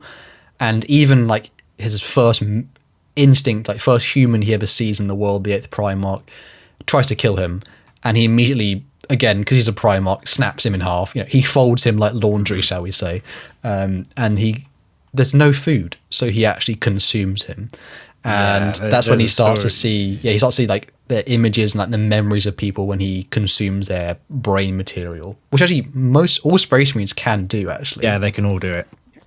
It's quite a bit of a weird, I'm not, you know, yikes. And the 8th Primarch, so he kind of, his unique thing about him, he's growing up alone in this place of Nostromo, and it's a lawless, crime-ridden place, and he has no one to look after him. And he kind of learns by observing humanity. He sees like the cruelty and just the awful way like the Nostromians like treat each other. Even like their skin, he kind of resembles them in a way, but we'll talk about that in a bit. But they're like kind of all very pale people, that their eyes are, their pupils are so large, I think, that you can barely see out the whites of their eyes. Yeah. They're kind of a little bit off looking.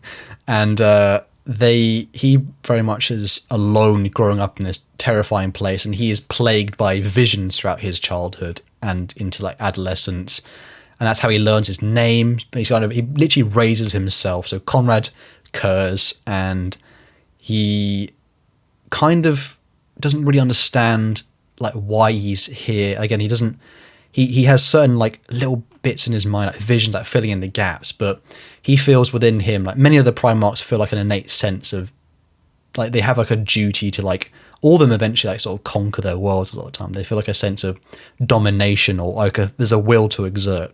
And for poor old Conrad, his thing was justice.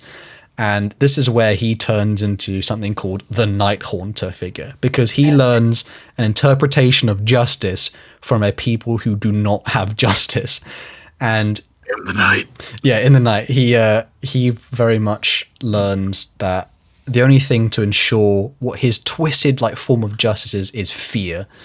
And so he becomes the Night Haunter figure, where he eventually dominates all of the world of Nostromo in a rule of tyranny and fear of the Night Haunter creature that will punish people and by any crime. I think there's an awful part where someone wishes to, let's say, take their own, as I imply here, you know, end their journey, shall we say, and that is a crime to him. And so he then punishes and tortures that person in such a way that no crime would ever be committed on Nostromo. And he eventually, after decades, creates this very sort of strange, I say strange because strange doesn't even cut it, because the people of Nostromo are so deathly afraid of stepping out of line, because any crime is punished by extreme torture. Like, he becomes a tyrant. Yeah, he becomes a sort of weird tyrant king, but then also in a strange place when he then names himself like king of Nostromo and all the hive cities. He still personally hunts people who do wrong, which is awful. Like, you know, he makes time for it. But funny enough, the society sort of transforms into actually the best version of itself. Funny enough, obviously, but it was done through horrific means. And to be fair to Conrad as well, if you were alone on a planet where, like, there's a story about two of the Night Lords who eventually become part of the Legion as kids, and they're like brothers, and they're just barely hanging on, and they find another boy, and I think for a while they live with him to be like, it's okay, you can live with us. And then they one day they get fed up with him crying all the time, and they kill him and eat him because they're like, oh, it's better than eating rats. And it's like, I don't know how else you would like manage to get that planet under control. I mean, it's a terrible situation to be in. Nostromo had armies, you know. He's on his own. Nostromo sucks, basically. It's awful. And so if you were to it's the aesthetics of, should we say, Conrad Kurz / the Night Haunter. So Conrad Kurz himself is, again, enormous. He is a towering demigod figure. His skin is extremely pale, waxy. He has sort of Eastern European, very much gothic kind of Eastern European features. Many people describe it like gaunt looking, so it's even more terrifying when you see him. He doesn't kind of command the same awe that a lot of the other Primarchs do when you see them. Almost malnourished, if that were possible for a Primarch. He commands you to void your bowels. To be honest, that is lore accurate, 100%. And the personality of Conrad is, I think the best word is like skitterish. He's kind of, his mind very much, he was haunted by visions. Tormented by visions his whole life. And when he like ate people because he had no food or didn't know what he was doing, he would had the minds of basically criminals of like a awful planet then sort of absorbed into himself. So he's very much a sadistic, he's a terrifying, a slightly weirdly self-righteous character. He's obsessed with, there's an innate sense of justice within him, but obviously it's been perverted by what Nostromo believes about that. One of the most tragic characters. Yeah, as well. he's a very broken man, but his legion, to be fair, their ascetics themselves, they kind of don their armor with like icons of fear. They have their whole he'd learned, quote unquote, learned that the only way to control humans was fear. And the inspiration for good old Conrad Kurz is actually from possibly the novella called Heart of Darkness by Joseph Conrad, another Conrad. Makes sense. This is actually a story about a former ivory trader in the Congo. If there was a man named like Kurtz, and he like rules over the native population as a charismatic demigod, kind of inspiring, an outsider coming in and ruling over the people. But he's also inspired by good old Vlad the Impaler, which I think if anyone sees him or when you read the story, you're like, that's an obvious hit. I don't know if Colin wants to give I'm pretty sure most people have heard of Vlad the Impaler, but Colin, if you might want to give a little bit of a cheeky history about Vlad, because I know you love your history. There's, of course, he's the guy who inspired Dracula when he, in response to the Turkic invasions of Europe after they got past what was left of the Byzantine Empire, I believe he impaled I don't know how many. It was a lot of people he put on spikes. One is enough. And it was significantly more than one. Yikes! Yeah. So Vlad is is he Voivo of Romania, or what was it called? Wallachia. Sorry, Voivo of Wallachia. Yeah. And wrong setting. Vlad von Carstein is not in this one. Sorry, Conrad Kurz takes a lot of inspiration from that historical figure. In fact, a lot of the Primarchs are they're obviously historically inspired by great generals or certain motifs or writers or art. Don't forget his biggest inspiration. Oh no, where's this going? Batman. That's true. There's a joke within the community. I'll see him being, the Dark Knight, essentially, justice. I just, I don't want to see that Batman. Just a shame that he didn't meet one of his brothers and go, "What's your mummy's name?" "Oh, my mummy's name is Erda." "Oh, mine's called Erda too. We can be friends." No love for Conrad. And Conrad's kind of, actually, we'll just finish very briefly on him, where when he actually meets the Emperor, he is overtaken by a vision and tries to claw his own eyes out. So Conrad's a very tortured soul. Yeah. When does he get the vision of what will become of him? At what point in his life does he know what he always his saw fate that? Is it from the very beginning, right? Yeah. So if you're new to Warhammer, Conrad Kurz was always tortured by the vision of his own death, or an assassin ordered by the Emperor. So because he can see into the future. He can sort of see into the future. Some of the other Primarchs can, who are psychically gifted, so they have sort of pseudo magic powers. And but this one was involuntary. He didn't choose to peer into it. It was kind of torture. But he saw it his entire life at multiple points. And so Conrad always believed that fate was set because he was destined to die at that time. But speaking of another Primarch who saw visions of the future, Boys, you saved Christmas. Also, I'm Jesus. Thanks, Jesus. It's time to go to heaven, my child. Stop it. What are you doing? Stop it. Don't Stop it. Cut it out. Help. But the vision of this man is glorious indeed. We have Sanguinius. Keyword, nobility. So this is probably, this gives Fulgrim a run for his money in terms of pretty boys. He's the opposite of Conrad, basically.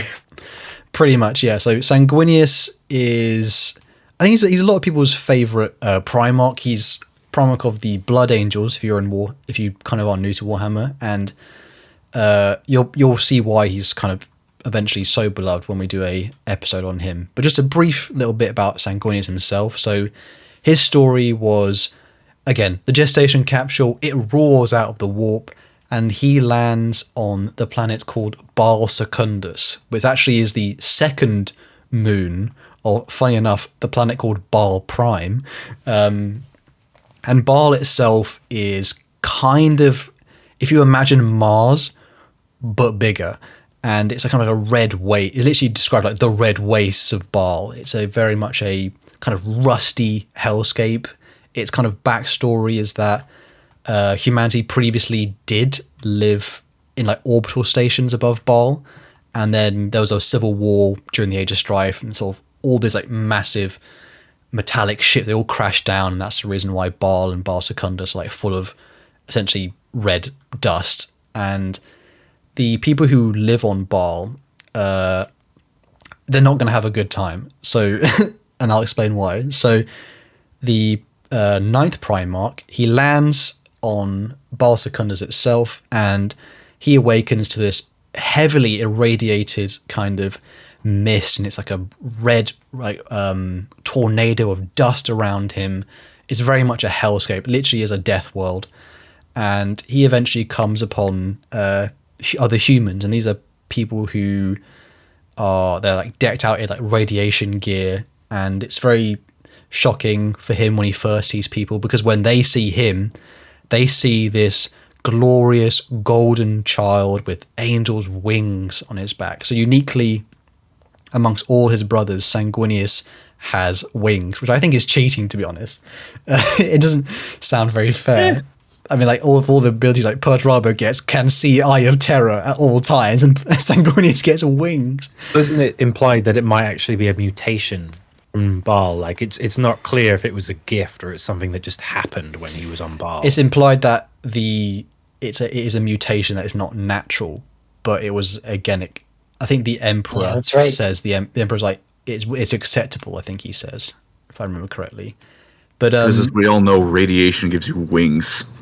That's like the Red Bull slogan. Not like a draggled Soul Reaver wings. It's like nice, beautiful angel wings. Like, oh, that's quite nice, actually. Oh, cool. I'm going to go to Baal and get irradiated. Might get myself some wings. So doesn't work. Oh. So the people of the Baal-like tribesmen, they actually find him, and he actually kills what's called like a rad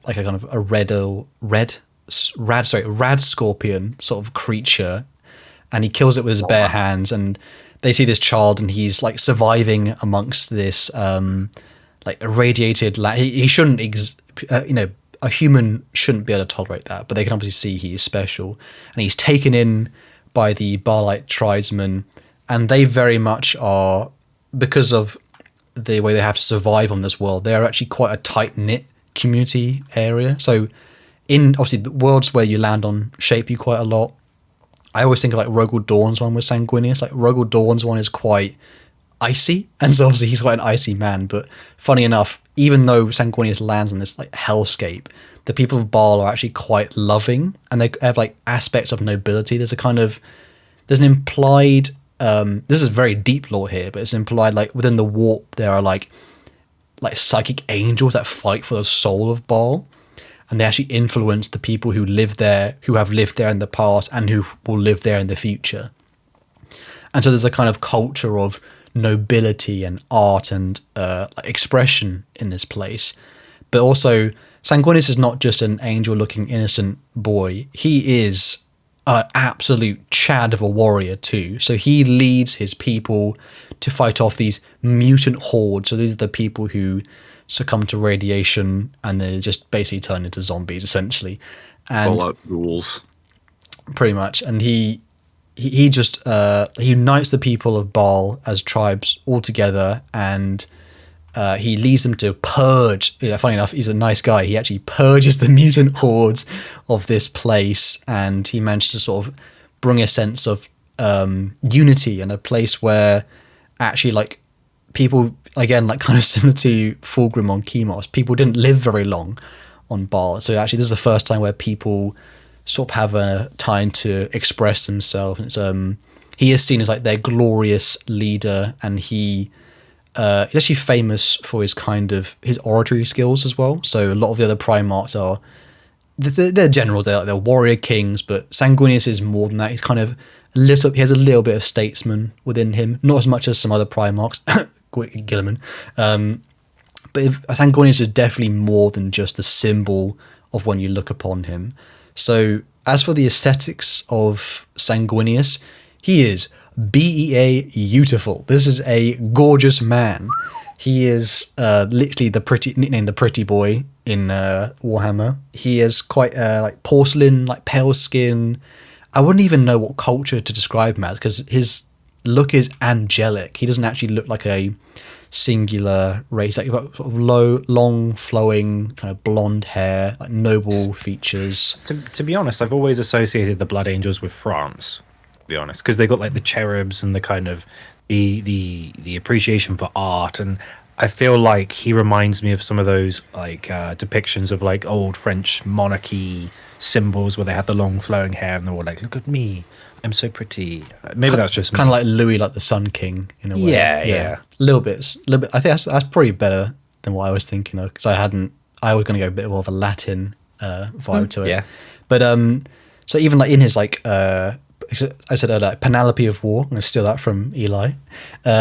So his war gear is like extreme, like it's like shaped golden armor. He has like a kind of leopard like style pelt around him.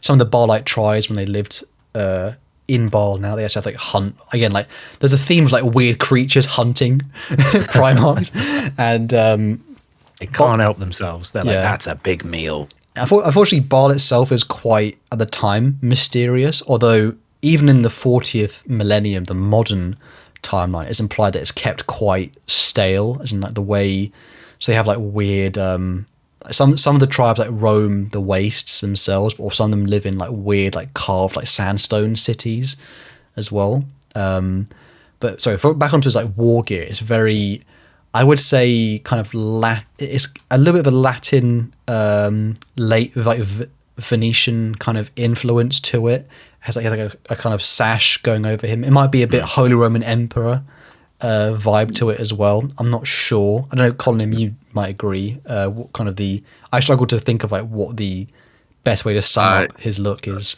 Honestly, I'd say the best way to sum it up is look up the painting Saint Michael killing the dragon, or not? No, that's not that Saint George.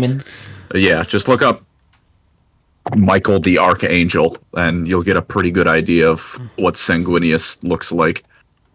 Even the Warhammer model is. Yeah, the Warhammer model. I think it's actually based on this exact painting. Awesome. Yeah, it's epic. Like, yeah. And as a fighter as well, it's a lot of the Primarchs would admit that they reckon they couldn't beat Sanguinius. He's arguably the best at fighting. Even the more cocky Primarchs are like, I can beat anyone. I think it's Leman Russ is like, oh, I could kill, and I could beat, and then he goes, Sanguinius. Give me some not sure. Yeah, that he's always the one that regularly is like, oh, Sanguinius, he could turn the tide of battle. Oh, he's strong. He's kind of, as much as like Fulgrim strives for perfection, I think Sanguinius almost effortlessly is there, but he's also not. He doesn't need to strive. He's already got it. As for the personality of Sanguinius is, there's a reason why he's like a favorite Primarch for a lot of people, because he's a very noble, kind of kind-hearted person. Like when he actually meets the Emperor, he actually begs the Emperor to like, because he knows Sanguinius can also actually see sort of visions of the future, and he was also, funny enough, kind of like Conrad, plagued by the vision of his death, which he saw at the hands of Horus, which actually would turn out to be one of his closest friends during the Great Crusade. So he also dealt with the kind of like inner struggle of the future, but he didn't necessarily it didn't damage him internally as much as... I think he implies that it's not necessarily that it's going to happen, because there has been a few instances where he saw something and he managed to change the course of history slightly. So yeah, there's also the element of, oh, I could avert this problem because I can see it coming. He thought they were more like, I think, dreams to him. And he also had a much healthier, like, again, he wasn't really raised by like a singular father figure, but he had like a family unit. So he was raised with love, and he had a better way of dealing with it, shall we say. Didn't have to eat rats or people like Conrad. Yeah. It doesn't skin people alive. The first person he see wasn't some guy who saw a toddler walk out of a space pod and go, I'm going to kill that thing. Yummy. Jeez. Yeah, it's still a grim, dark universe. And well, I think that's why a lot of people like Sanguinius, because it's quite like he's a contrast to what is a very grim and, you know, unforgiving setting. It's like the potential of what the universe could be like if it wasn't always at war. Yeah. Funny enough, though, all of his, I guess, noble traits, there's something very deeply flawed about Sanguinius, which is inside of him there is a kind of deep, like, almost to the end of even the Horus Heresy, unspoken rage within him. It's actually it's a flaw that even shows within his Sons, the Blood Angel. That's why a lot of people find them particularly interesting, because they have a kind of inner darkness to them, whereas a lot of the other people have it's like worn on their sleeve. But to Sanguinius, it's an insecurity of his. He knows he's kind of like he's not a perfect being, but he knows he inhabits like virtue, and so he kind of doesn't really enjoy the fact that he has this kind of deep hate within him, a little bit, you know, a tainting of darkness in the blood, literally it's described as. And as for his inspiration, unfortunately this one is not, again, as deep as a lot of the other stuff. It just means sanguis is Latin for blood. It's literally just stolen from the Latin. Obviously there's some biblical inspiration there, but this one's a little bit more, I guess, right on the nose, unfortunately. But speaking of on the nose, we will finish up here with our last Primarch. Don't you know who I am? I'm the Juggernaut, bitch! Ferrus Manus. Keyword Iron Hands. Yes. Yeah, buddy. Iron Hands. Keyword stubborn. So the story of Primarch number 10 is he exits the warp, the scattering from Terra, and he lands upon the world called Medusa. Funny enough, a Greco-Roman influence has once again shown up. So like a pattern. The world of Medusa is kind of like everything but in grayscale. It sucks. It is just filled with, like, black rocks, and it's just, the skies are dark and grim. None of the life that grows on this world is particularly interesting. I think they even said, I've been reading one of the books where it says, what do they do for food on Medusa? And they have this weird mollusk that they grind up into like a black paste, and that's considered the best food they have. Nice. And so this is a world of it describes in one word, brutal. It's so unforgiving. It's not even a death world in the same sense some of the other planets are, where it's actively trying to kill you. It's just there's nothing that helps you on Medusa. Nothing personal, it just sucks. It just sucks. You die of boredom. And Ferrus Manus, well, he was not called Ferrus Manus yet, excuse me. So the Primarch number 10, he lands upon this world, and he's he's alone. He grows up initially very much by himself, doesn't see other humans. But even as a youngster, it gets worse, because he was set upon in his story. It's almost like kind of myth here. He's set upon by something called the Great Silver Worm Azeronoth. I don't know if I'm saying that properly. Azeronoth, I think, yeah. Azeronoth. And sounds kind of Necron tier. So, oh yeah, we will. And so as a young Primarch, he's actually immediately attacked by this, even in the myths of the people who live on this world, they describe the silver kind of beast, the silver worm, or the silver dragon. And there's actually actually a duel, which kind of is a defining moment, shall we say. So Primarch number 10 is immediately almost killed, and he eventually battles this worm. He doesn't know any, he doesn't even speak at this point, but he knows how to fight because it's in his DNA. And he drowns the silver worm in a flow of lava that comes from one of the volcanoes on Medusa. And it actually, funny enough, melts this great silver worm, and it starts to like sort of flow over his arms, and it's always to the point where it's like near his shoulders, like sort of mid bicep. And these kind of this actual trait is what then sort of earns him the name Ferrus Manus, which, funny enough, means kind of iron hand in Latin, or the inspiration part's done now. But so he is the iron-handed Primarch, and Ferrus himself is, the word stubborn doesn't even cut it. He is just blunt. He is blunt is perfect. Yeah, blunt is his kind of way. He is very much a lead from the front kind of person. He is super headstrong, and this is partly because even though he did eventually find humanity, like the people who lived upon this world, they were semi-technologically advanced. The people of Medusa are like they had their own like clan system, and the great clans, so they were like great clans and minor clans, and they were all warring for dominance. It's kind of similar to Perturabo's world, but it's actually a little bit more vicious. There wasn't politics involved in this. There wasn't espionage or secrets or anything like that. This was Perturabo's homeworld had wine and grapes and Medusa had iron and war. Dirt. They had dirt and blood essentially, and so the entire world was at a constant state of war. And this is when Ferrus Manus showed up, and as you would probably guess from this person, he was no Fulgrim. There was no diplomacy. Someone who was this headstrong and had to battle like straight away only knew one method, and that was essentially combat. And so he crushed, literally under his iron fist, he actually crushed them into submission, the people of Medusa.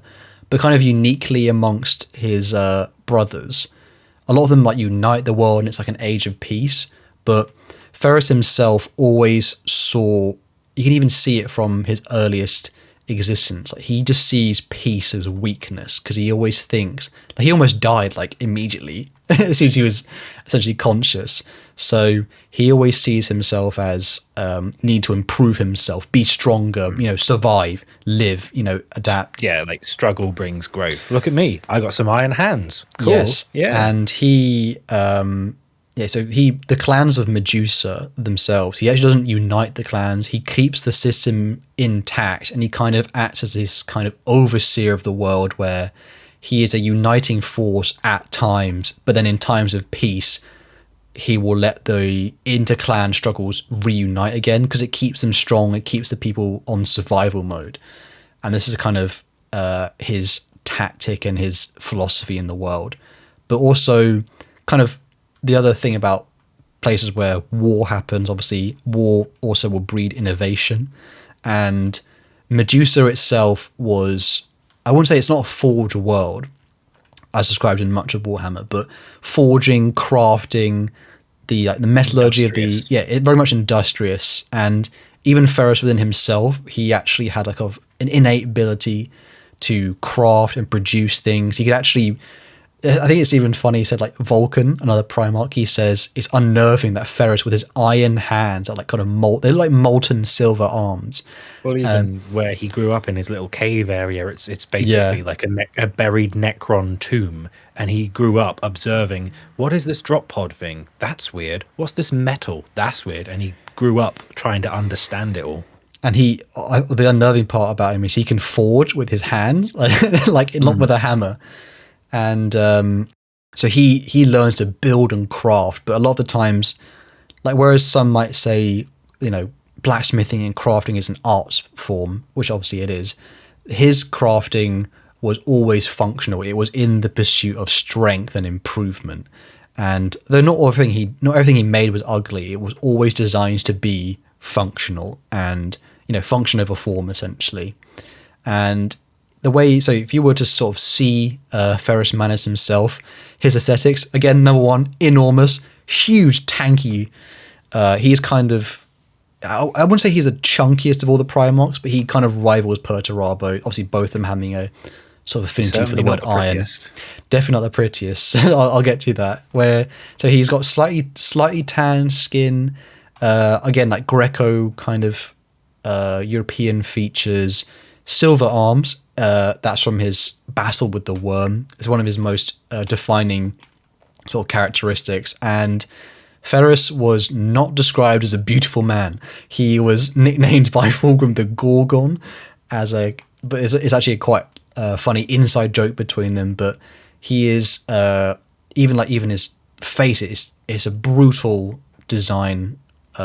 There again, like its form over function. Like a pugilist face that he's been like punched 100 times. Yeah, he's almost. I think they describe it. He's beautiful in his own strange way of being like just the most exact form, if you know what I mean. Like his face was the form of what it looked like he'd been chiseled from stone. Back around and becomes beautiful. Yeah, essentially, like, it's a hard way to describe it, but essentially, comes back around like a pug. Like a pug, man. Pugus Manus. And even his war gear is like bulky, and it projects strength, and his personality is, as I said earlier, it's stubborn. He's extremely stubborn compared to a lot of his brothers, and he's quite hot-headed at times, but he also I know, hot-headed. That's spoilers. But he's also, weirdly enough, he has a pursuit of, kind of like Fulgrim, of perfection itself, but in a different view of that. So he wishes to be perfect, to be the strongest being. He wishes to be perfect not because he wishes to be perfect itself, but because he despises the opposite, which is weakness. Because weakness could get you killed. It's like perfect in function, not aesthetic. Very much so. And like even when he meets his story of when he meets the Emperor, because he's the third or fourth, I think, Primarch found. When he meets the fourth, I think because it will be around the same time as Lehman. About the same time as Lehman. And when he actually meets the Emperor, he challenges the Emperor to a fight.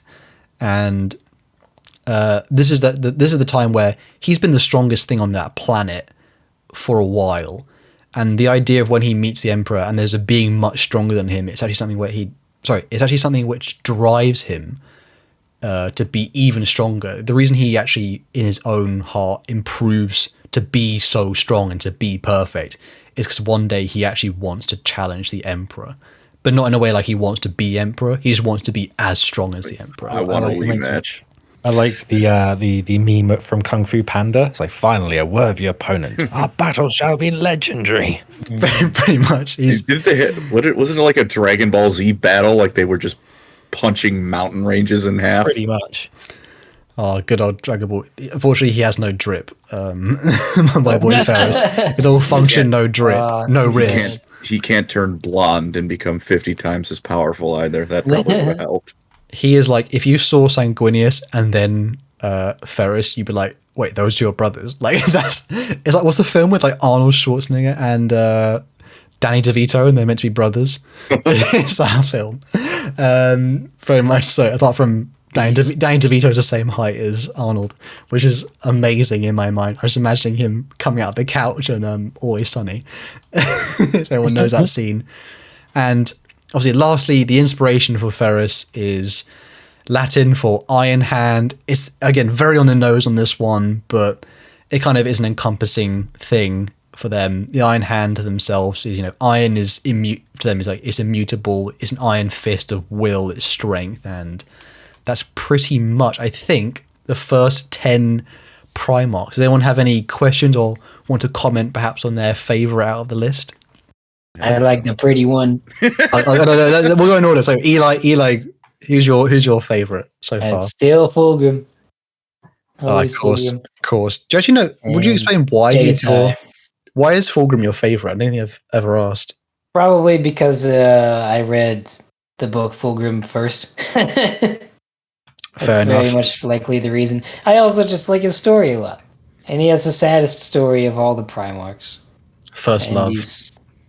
Yeah, I think truly. it's cool. It's cool that he's one of the only ones that has some regrets about it all, but just like specifically with, well, I